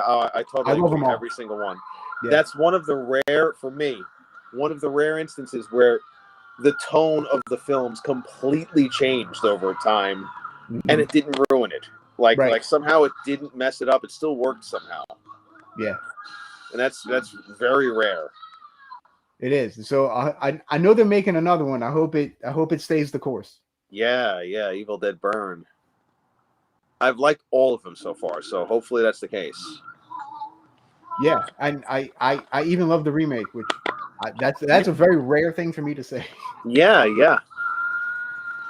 Especially now that it's not even necessarily a remake anymore. That's a great shadow shot. Yeah, it was. Because now with the new films, the remake has basically just turned into an alternate universe. Yeah, yeah. Which works. It totally works for that. Yeah, I'm like, it's one of those instances where I'm there for it. The head sliding. There we go. You just had it with everyone's shit. Party's over. You knew that the lawnmower was coming in at some point. This may be the best lawnmower scene in any movie ever. Yeah.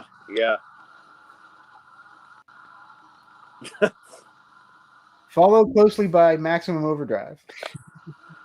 That's a good one, yeah. But no, this one. Well, this still takes the prize. I recall hearing that the actors in this scene were all, like, by the end of it, they were so saturated with, like, the sticky shit that they used for blood and body parts. They like, it took weeks for them to wash it out of their hair and stuff. Oh, I can imagine. Yeah.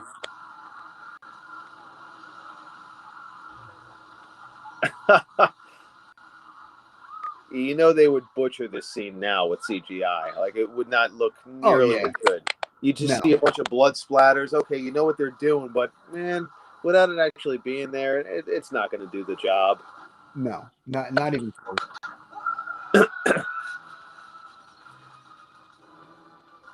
It's just blood and goop everywhere. Yeah.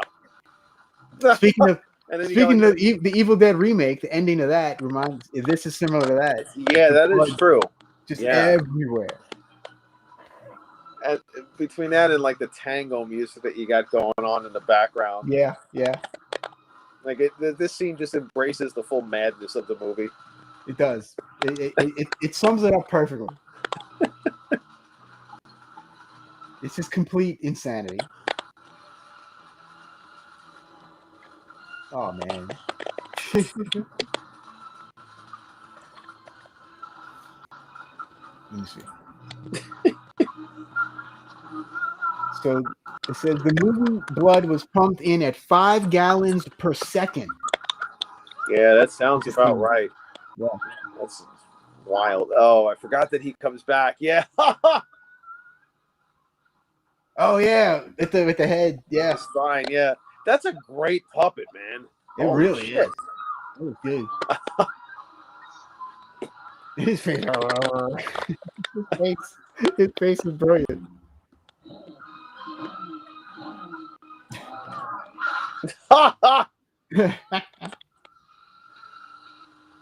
There are these moments in this where you pretty much are like, well, why doesn't the character just do this? Well, they do it in this movie, and they do it in spades, you know? Yeah, for sure. Like that. Why doesn't you just bash his head into something? Oh, okay, sure. Yeah, all right. Yeah. Why the hell not?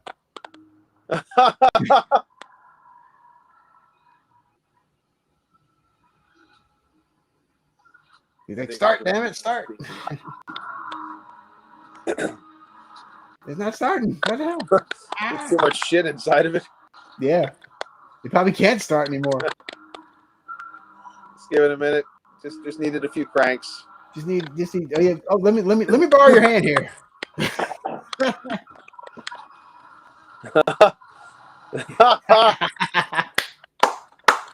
Yes.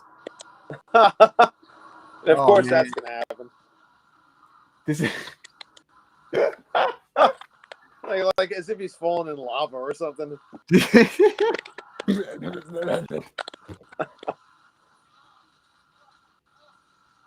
Oh my! Oh wow! Oh. My face hurts.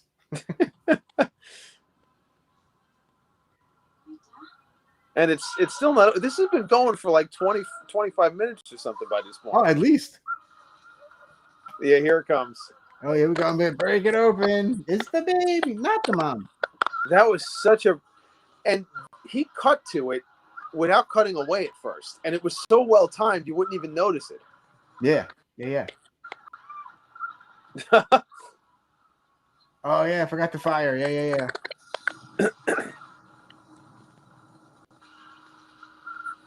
Man. Yeah, this movie's reminded me of so many other things. Like the gate, like the ending Oh, of the the gate, Gate is great, man. I love that movie. and like yeah, it's kind of like a mashup of all of that, but gorier. Yeah.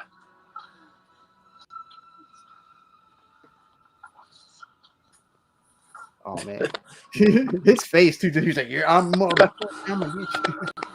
you."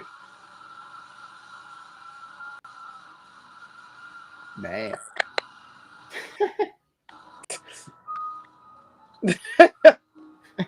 That started out as a white shirt, right?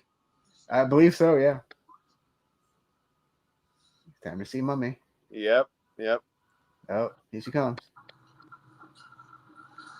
This is also I love the design because it's just one of those nasty to look at. Like, I don't want to watch this types of things. You know, like, oh, that's fucking nasty looking. Yeah. Oh my gosh, that is the biggest, nastiest thing.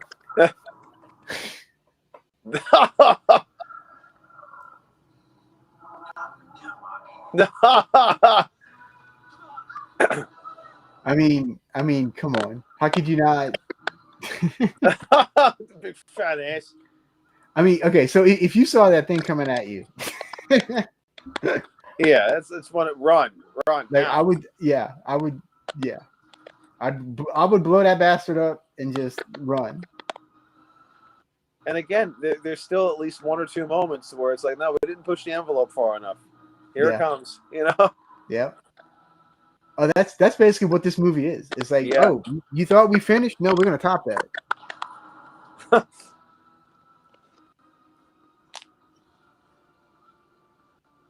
All right, they made it to the roof.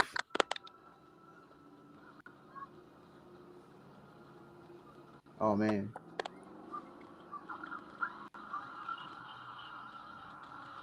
But you know what? Mama doesn't care. Mom's gonna break through it. And just... That was probably a green screen shot, but those are some really nice shots with the city in the background. Yeah, but that doesn't look terrible.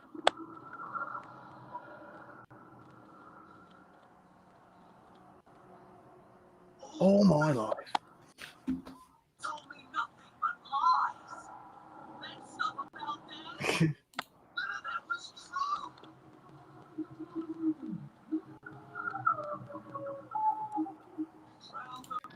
I think he's finally going to get his revenge on Mama. This is there's a lot of there's a good character arc that takes place. Mm-hmm. You know, for as crazy as this movie is. Yeah, like it's still a movie. Like it's like it's still a well-made movie. Like, goddamn, he actually witnessed that. Yeah. And she actually went out of her way to convince him it never happened. Mm-hmm.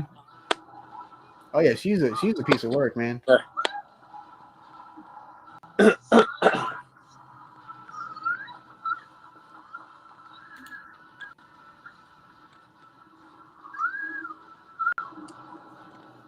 Yeah, cha-cha. This is like the final moment of Jesus Christ, really? Right back into the room. No. from like a horror movie standpoint, you think, all right, he's done, you know? Yo, yeah. Yeah. Like he's dead. He's gone.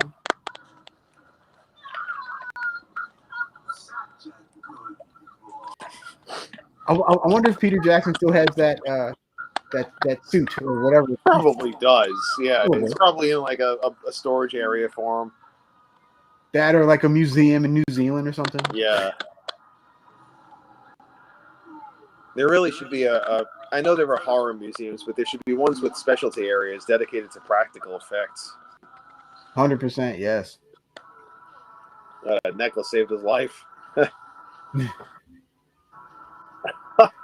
God almighty. The extreme exaggeration of blood spilling out. And it still has that pink tint to it just to make it look nastier. Yeah. Man.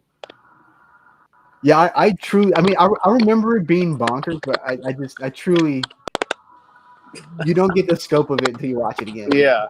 He's like pretty much being born again, like out of like placental shit.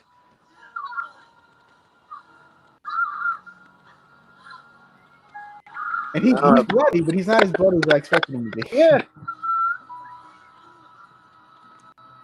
Oh, and then It's here one of comes the those- cavalry. Yeah, one of those moments where like, all right, moving forward, the rest of your Yep. life, you ain't scared of shit.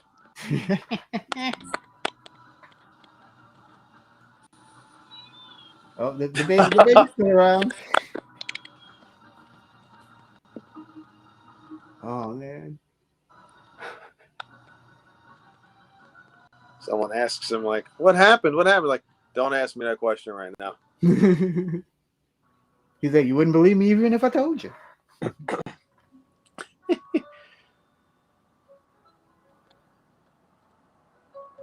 The nice little piano score. Dun, dun, dun, dun.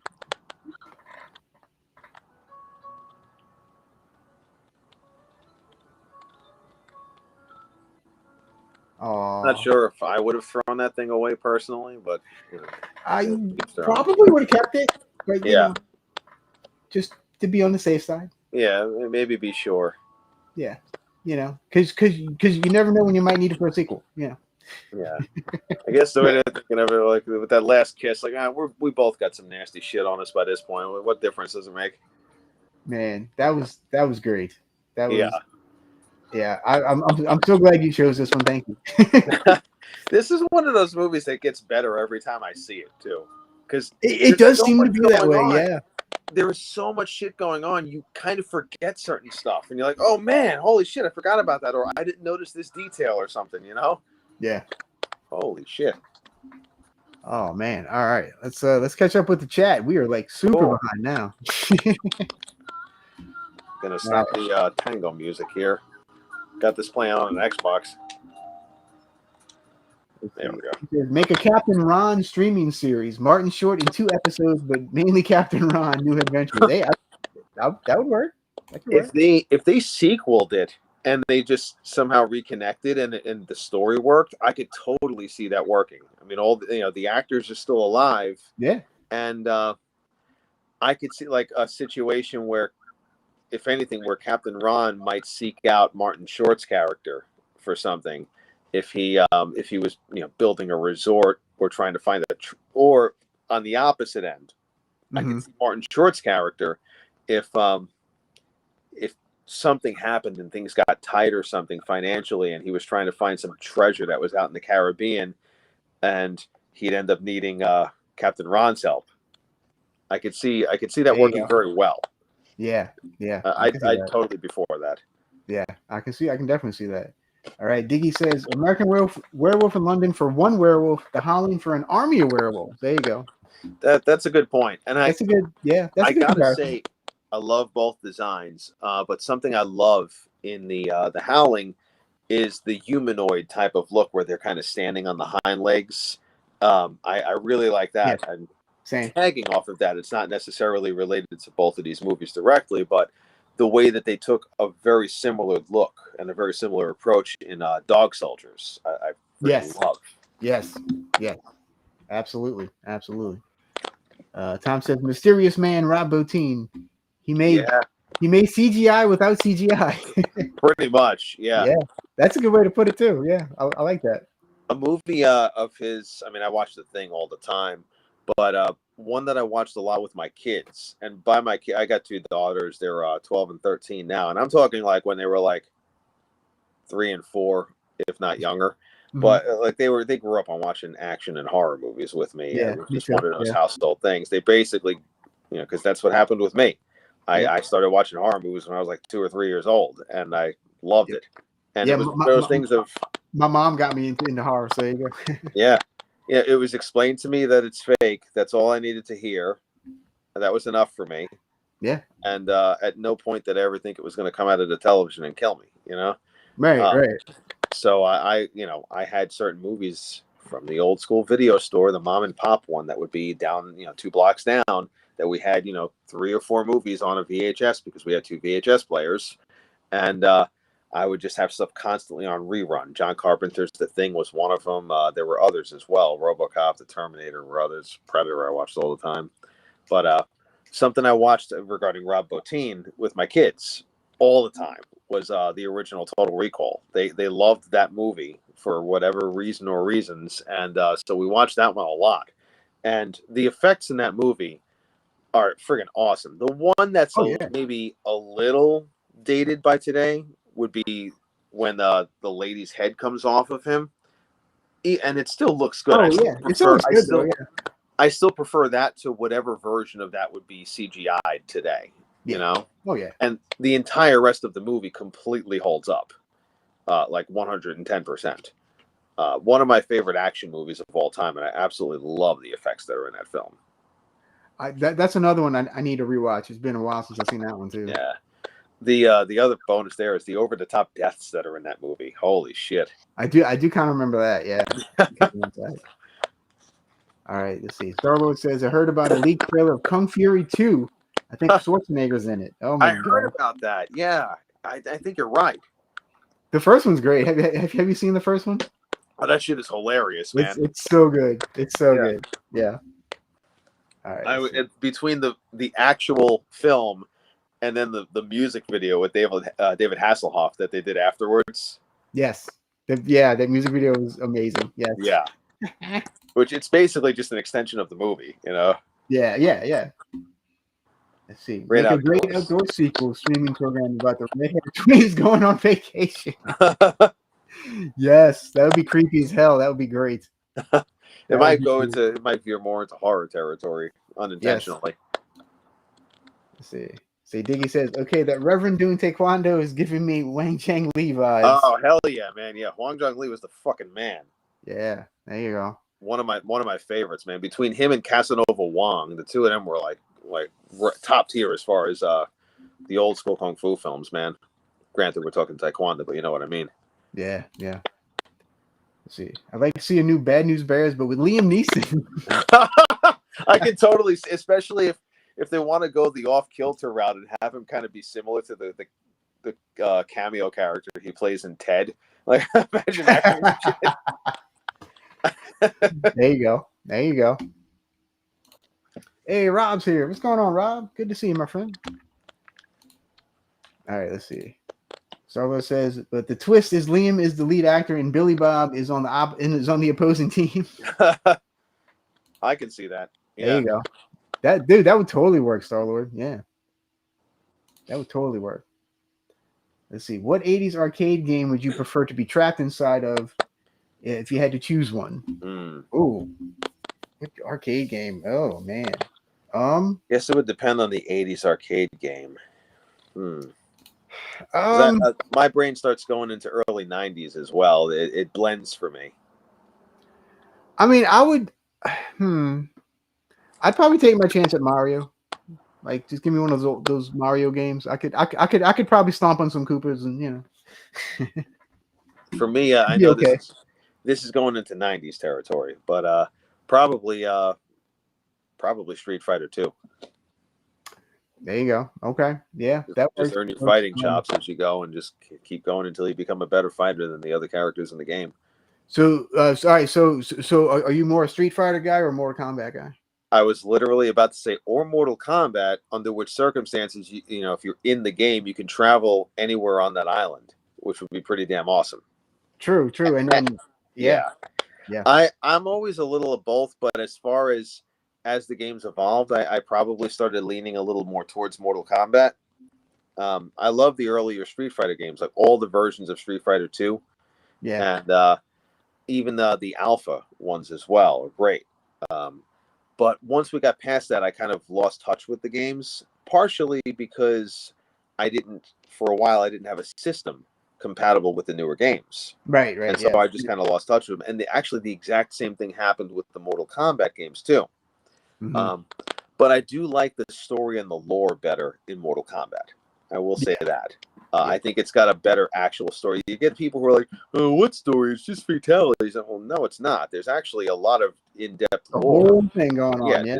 Like I can go on for probably 3 hours straight without stopping if I wrote down the material and got into all the character backstories.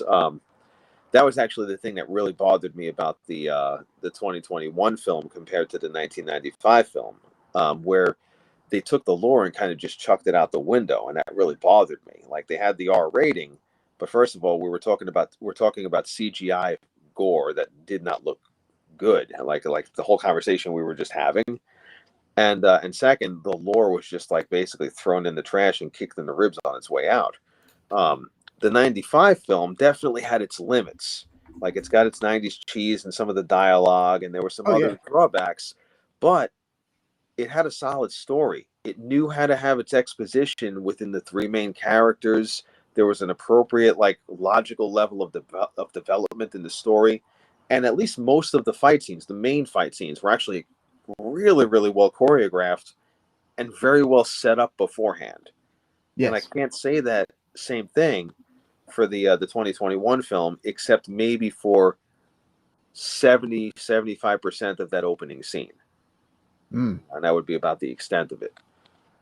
That's at least where I stand anyway. I say that because I actually am a big Mortal Kombat fan, and I wish that we, instead of getting a movie, would have gotten a series or a mini-series, something where we could have gotten a whole level of explanation on all of the different character backgrounds, plus the tournament and everything that it would have led to eventually.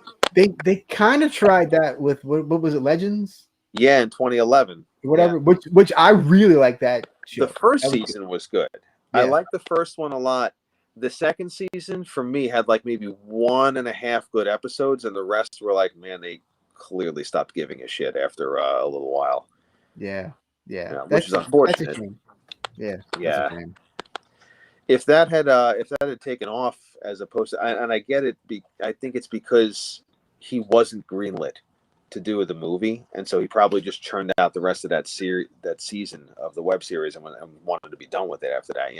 Yeah. It's like, all right, let's get this over and just whatever. Yeah. All right, let's see. I'm calling it now. The next Adam Sandler movie is Waterboy 2. I can see that. Especially if they have all the returning cast. Yeah. Yes, indeed, Star-Lord. This is that movie. That's the one. This is the movie. You got it. One of the like classic lines from the movie. Yes, indeed. That's it. All right, let's see.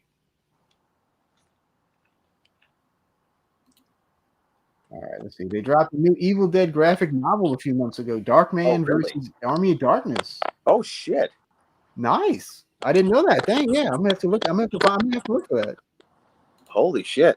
That's awesome. That I can see that making sense in a Sam Raimi type of way. Yeah.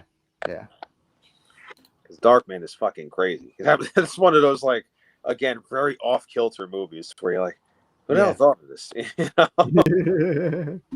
Yes, indeed. All right. We have The Ever Scathe. Cool name, by the way. Classic film here. Hails and cheers. Thank you. Appreciate you. All right, let's see.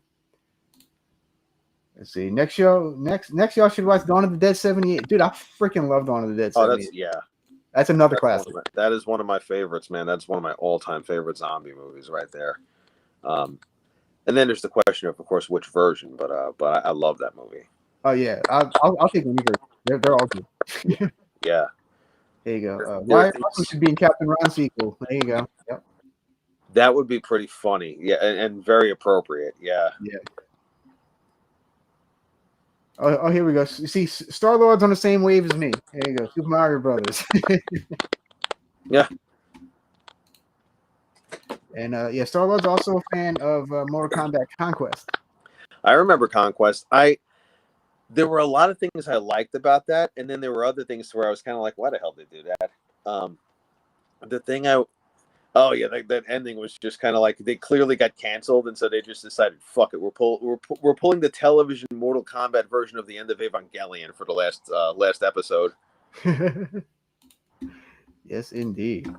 All right, I am pretty much caught up. So, all right, so let's go back to what stuff you're working on. Sure. So, I have a question for you. So when you compose music for a film or short, whatever, what's your go-to instrument, and how do you go about it? It really depends on the film, but a fair amount of the time, I'll start either with something on piano or something with strings. Okay. And by strings, I mean a set of orchestral strings. Mm-hmm. Every now and then, I'll have something drum related in my head that I know I'll want to pattern out a certain way, or at least start off with a certain way, and I might go with that first. So it's usually one of those three things. Does that mean that that's always the case? Absolutely not, because everything is different. And sometimes Right. for a particular project, something's just going to hit you a certain way, and you're going to want to run with it, whether it ends up ultimately working or not. But those are usually, it's one of those three most of the time. All right. So all right. So some of the stuff you've been working on, you've we talked about we mentioned Texas Chainsaw earlier. So Yeah. you do have a connection there. Yeah, So, yeah. there's the fan film that I ended up composing the music for. Six Chamber Productions is the name of the company. They ended up putting together a short fan film called Texas Chainsaw Massacre Badlands, and this was just something that I found out about on Facebook because I saw one of the guys post something about it. That was literally the only reason I knew about it. It was on one of the independent horror groups, and he posted a little pic saying, "Hey, coming soon." And so on a whim, I contacted him and I said, "Hey, I saw this post. Do you guys need someone to compose the music for the film?" To be honest, that's actually how I've gotten at least 3/4 of the composer jobs that I've had to date. That's like just been my go-to way of doing it, and seeing if somebody needs a score. And they were very much into it. When I do that, I'll provide a link that shows some of my work. And so Right. they liked what I had been doing up to that point, and so they brought me on board. And once the film was done, they just sent it to me, and I started scoring it. I ended up also doing the trailer for it as well. They released a teaser, and that was one of those scenarios where almost by accident, I ended up cutting like 90 or 95% of the teaser for it as well. And it was just one of those things where they sent me one scene, and there's a scene where there's a guy running out of a barn in slow motion, and you see Leatherface chasing him, and they wanted me to just set some music to it, which was cool. Mm-hmm. But I asked them, it's like, it might be a good idea to break this up a little bit, especially because it goes for a little while. Maybe we should add a few other scenes in there, even if we keep returning to the guy running away in slow motion. And so they sent me an early version of the entire film. And so I took a couple of moments from the film after watching it and just spliced them in here and there in a way that I thought made sense for a teaser, where it would keep showing the guy running away, boom, cut to something, showing the guy running away, boom, cut to something. And I also just kind of changed the color grade of the image of the guy running away, and I made it just a little deeper and redder as it went, just real subtle. And so I ultimately ended up cutting most of the trailer that way, and I purposely picked stuff that didn't really reveal the entire story or anything. And Right. I then created music for the trailer, and once they sent me the film, I took some of that, but there were other ideas I was working with already for the film, and I just set them accordingly. And they ended up just releasing that just straight up on YouTube. It's available now, and it worked pretty well. I worked really well with these guys. The guys who made the film were really cool guys. They were very easy to work with. At the time, I was doing things a little differently. Now, when I compose something, I put it through a second program, and I'll pretty much have it so that you can just click the MP3 of the music if you're the editor, Mm-hmm. and drop it right into the MP4 of the scene. Nice. And 90% of the time, I'll just tell them, just make sure it starts at the very beginning. There might be some silence here and there, but the music will kick in when it's supposed to. This was before I started doing that, before I started implementing a second program, and so I had to let them know exactly at what time to Right. Where to put put it. Right. like different sections of the score, and they were really well. They were really good with their communication, and so we ended up ultimately having the version of the film that we've got on YouTube. Nice. And so I ended up doing that, and then the guys who worked on that, some of them are wrestlers as well, so I ended up also composing an entrance theme for them later on. Oh, nice. And which was a lot of fun. And I might end up working with them on some other stuff moving forward. I don't want to count that any of those chickens before they hatch or anything like that, but there's a good chance I'm going to work with them on at least one or two other projects moving forward as well. Nice. And I actually did watch it because you sent me the link. And Oh, cool. yeah, it's good. It's about 20 minutes or so, 22 minutes or something. And Yeah. yeah, definitely worth a watch, especially if you're a fan of Texas Chainsaw, of course. I did like I liked the story point with the reason for the second mask in the movie. I thought that was a pretty cool angle that they took with that. Yeah, and it's something different. It's something a little different, which was welcome. Yeah, when I saw it, because they sent some photos to me before the film was done, and I was like, I see exactly what you're doing. It was what I was like, yep, that's exactly what that is. I don't want to give it away here, but if you watch the film and you're very familiar with Texas Chainsaw, you'll know what we're talking about. Yeah. Very cool. Very cool. And then, of course, Texas Chainsaw is not the only fan film franchise that you've worked or about to start working on. I should say. Yeah. I'm involved in the Friday the 13th fan film Jason's Fury, which the Indiegogo for that just dropped a couple of days ago. Not even like a day and a half, and that movie is going to be wild. I'm composing the music for it. That's the main thing I'm doing for it. But I've been in such consistent communication with the writer and director, Maurice McCoy, real cool guy. I've been in such consistent communication with him that we talk about the story a lot, and that's resulted in me helping to develop a couple of little plot points here and there. I mean, he's the main writer, and he's also the director, and I don't want to take away from that, right? He's the main writer, but I have come up with a couple of plot points that we've decided to implement into the movie. And in addition to that, I'm also helping develop at least some of the kill scenes in it as well, which I'm very excited about. I mean, for someone whose favorite slasher franchise is Friday the 13th, since I was like 5 years old, that's like a childhood dream right there. Like I'm working on the music for it and also helping with a couple of other elements in the film as well. Mm-hmm. And this one, this is not giving anything away because this is mentioned in posts about it and in some of the promo videos, so I'm not spoiling anything. But this movie, it's a direct sequel to two different films. Yes. It's a sequel to Jason Goes to Hell. It literally takes place like 30 years or 30 years and change after the events of Jason Goes to Hell. Awesome. I got the exact same one, man. But it's also a sequel to the fan film, the Peter Anthony fan film, Roseblood. Are you familiar with that? I'm not, but now that I know about it, I'm going to check it out. It's a real good one. It's got a very different story than a lot of other fan films because it really does its own thing, and it focuses. It's basically an alternate sequel to Part 7, and so Lar Park Lincoln is in the movie. She reprises her role as Tina, and actually Dr. Cruz is in it as like an apparition for her. And okay. So there are some modern day scenes at the beginning and end of the movie. They're like the bookends. Mm-hmm. And the rest of the movie is a flashback that takes place approximately a year after the events of Part 7. And so now you have a younger actress picking up the role of Tina. And she's in like a medical/military facility where they're studying her and want to try to harness her abilities for their own gain and their own use. And she's not the only one like that as well. And that's where the story starts to develop there. But with that said, it's a sequel to Jason Goes to Hell and a sequel to Roseblood, which if you're thinking about it, it's like, well, wait a minute. They take place at two totally different times. How the hell is that possible? Especially with Roseblood being kind of an alternate sequel, but Jason Goes to Hell being part of the canonical sequels. And there's more than one universe.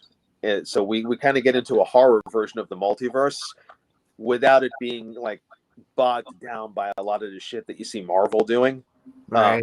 It's not gonna like I feel the need to put that disclaimer out there because there's so much multiverse stuff going on in other franchises that after a while you might hear that word and be like, oh, Jesus Christ, again. So this film really dances to its own tune. It's still a horror film. There'll be a fair amount of action in it, and as the composer, I'm saying this, there's still a groundedness in just the horror component of it as well. And you find out there are multiple universes, and so you have to see Roseblood to know where I'm going with some of the story, but ultimately we end up in a world, a universe where Jason Goes to Hell, or a version of Jason Goes to Hell, happened. And so Jason has been in hell for like 30 plus years. Mm-hmm. And the camp has got a new name and it's under new management.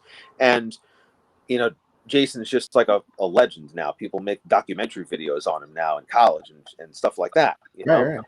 And so this other Jason crashes through into this universe because of events that will take place in the film. Uh-huh. And it's basically an alternate. It's basically part 7 Jason. We were just nickname him New Blood Jason, but he ends up crash landing into this universe, and simultaneously there are things happening with the intent to bring the Jason that's in hell out of hell. And so ultimately we end up with both of those Jasons as the 2 main Jasons in the film. There's part 7 / New Blood Jason, and a Jason that comes out of hell, who we have pretty much been calling Inferno Jason. And his look is kind of like a combination of like the Savini Jason from the video game, Right. and like probably part 6 all the way through 9, little elements of each of those looks.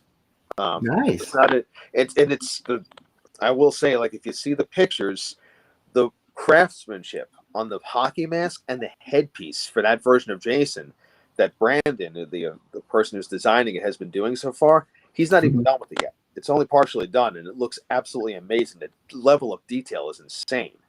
So I'm very, very much looking forward to seeing what the finished product is going to be. And so we'll have a camp that's being stalked by both of those Jasons, and eventually they're going to run into each other as well. I'll kind of just leave it at that. Damn. Dude, that sounds freaking amazing. Yeah, and there's other stuff that's going to happen. Believe me, I'm excited to talk about it, but I got to like hold myself back. Right. Yeah. Everything that I've said is stuff that has already been mentioned in the promo videos or in a description. That's fine, but I don't want to give away the rest of the story. Right. And I also don't want to give away some of the cool Easter egg stuff that's going to happen as well. Like, I want people to experience that fresh. And like have those moments of, oh shit, that's happening. Oh wait, I want people to experience that without me ruining it for them, Absolutely. Yeah, absolutely. That definitely. That dude, that sounds awesome. I'm definitely gonna check that out. Multiverse fatigue. I hear that. I totally hear that. You got it, brother. Let's see. Not even Thanos can snap Jason away. That's right. Yeah, Jason will never die, baby. Yeah, we'll rip off that Infinity Glove and shove it up his ass. Yes, indeed. All right. So what else are you working on? So there was also Swinendine from Black Avenue Films, Ron Black and Chris Ave, aka Chris Avellino. That film is currently a short film, and it's very much it's like a slasher film, but it's got some a little bit of a body horror component because the killer is like this deformed individual who's like part pig. Again, not giving anything away. It's in the trailer, right? And it's on the cover that you're showing right now. So I'm not spoiling anything. But I just found out that they're actually going to turn it, or attempt to turn it, into a feature film. Oh, nice. So the short film right now, it's making its run through the festivals to see how much interest it generates and see if that's going to be pursued. But right now, it's got a couple of events that are scheduled. There's an event on July 3rd that's going to happen in Delaware, where it's going to be part of a double feature, where it'll be Swinendine, and immediately after that, because it's July 3rd, Return of the Living Dead is going to play. Yeah. So I got, that's going to be like a 10 p.m. showing, late night thing. I already got my ticket for that. Like, I ain't missing that. And then later in the month, on the 27th, which is a Sunday, they got a whole theater rented out, and they're going to be screening that plus other films from Black Ave, and there'll be a bunch of Q&As and stuff like that going on. And so right now I'm promoting both of those events. If enough interest is generated about the film, I know that now officially that they want to pursue turning it into a feature-length film, which is awesome. I can, in my mind, I was already like, man, I can see this being a feature film if the right steps are taken and the story is told in the right way. So I'm glad that that's actually happening. That's awesome. That's actually really cool to hear. I'm very happy to hear that. That's awesome. Yes, it's really, really cool film. Mark Haynes plays one of the killers in it. So Mark Haynes for anyone not familiar with that name, player number 4 from Stream is Mark Haynes, and he plays one of the 2 killers. He plays the deformed, mutated pigman from the movie. Real cool dude, by the way. He was not feeling well when a lot of the film was actually filmed. I was on set for part of it. He was just coming off of a different film, and he was feeling kind of run down. He was coming down with something, and then he had all these prosthetics put on his face that made the congestion and the other stuff even worse. But he like soldiered through and like really did an awesome job in the film. Brought us like a great level of intensity and menace to the character, and of course off screen was just really cool individual, you know. Yeah, so cool. And okay, so so you talked about those 2, the red carpet premiere and everything. I have all those links in the description box below, so go ahead and check them out if you're interested. Thank you. Yes, Thank you very much. I have all that down there. Check that out after the stream. Yeah. So, all right. So the way I like to end this is I have a couple of questions, rapid fire questions for you. All right. Now, just say the first thing that comes to your mind. All right. Favorite movie? The Thing. Favorite director? James Cameron. All right. Favorite composer? Yeah, that's a stack. James Horner is one of the first. Okay. All right. Great choice. All right. So if you weren't doing movies, if you weren't working in movies at all, what profession would you want to try? Something that I also do probably, which is working in health and fitness. That's the other thing that I do. I'm very much into exercise science and training and things of that nature. That's something that I was doing for a while before I started doing this again, and before I got my teaching position that I've got right now. So it would probably be that. All right. And what profession would you not want to try? Oh, that's a good one. Probably 90% of a lot of the medical and legal stuff that I see kind of falling apart. Yeah, I can see that. All right. And my final question is, in all the films you've worked on, everything that you've done, has there been, what's one moment that you're like, wow, I can't believe that happened, or wow, I can't believe I was a part of that? There's a few, but one that would stick out would be Hunt, Chase, Kill, and just getting things started, because it was one of these, I didn't have a resume at the time. I didn't have anything besides GarageBand on my phone. Yeah. And I didn't even have like samples to give at the time. It was one of those, they I inquired and they took a chance on me. The 2 people, especially my friend Amanda, who I first contacted, and Paul Sutt, the writer and director of the film, they took a chance on me when pretty much nobody else would. And so I would have to say that would definitely like, oh, holy shit, I'm actually composing music for a film now. Yeah. It's like, all right, well, let's do it. Yeah. Yes, indeed. All right, so let me plug a show for Sunday real quick, and we can get out of here. If Sunday night at, I believe, 8 p.m., Have Cheetah will view. We'll have Adam Marcus, Jason Goes to Hell director. Oh, awesome! On the show, I may or may not be on it. I'm not sure. If I can make it, I'll be there. But yeah, so definitely check that out on Sunday evening. That sounds great. And yeah, and I got stuff coming out all the time. Blah blah blah. So yeah, any last words you want to give the Lucard audience? Just thanks for hanging with us tonight. And if any of the stuff that I mentioned interests you, please check out the links. Absolutely. All right, we're gonna get out of here. Bobby, stick around for a minute, and we'll be yeah. All right, guys. Till next time. Adios, you Bella Lugosi, and check out. Guys.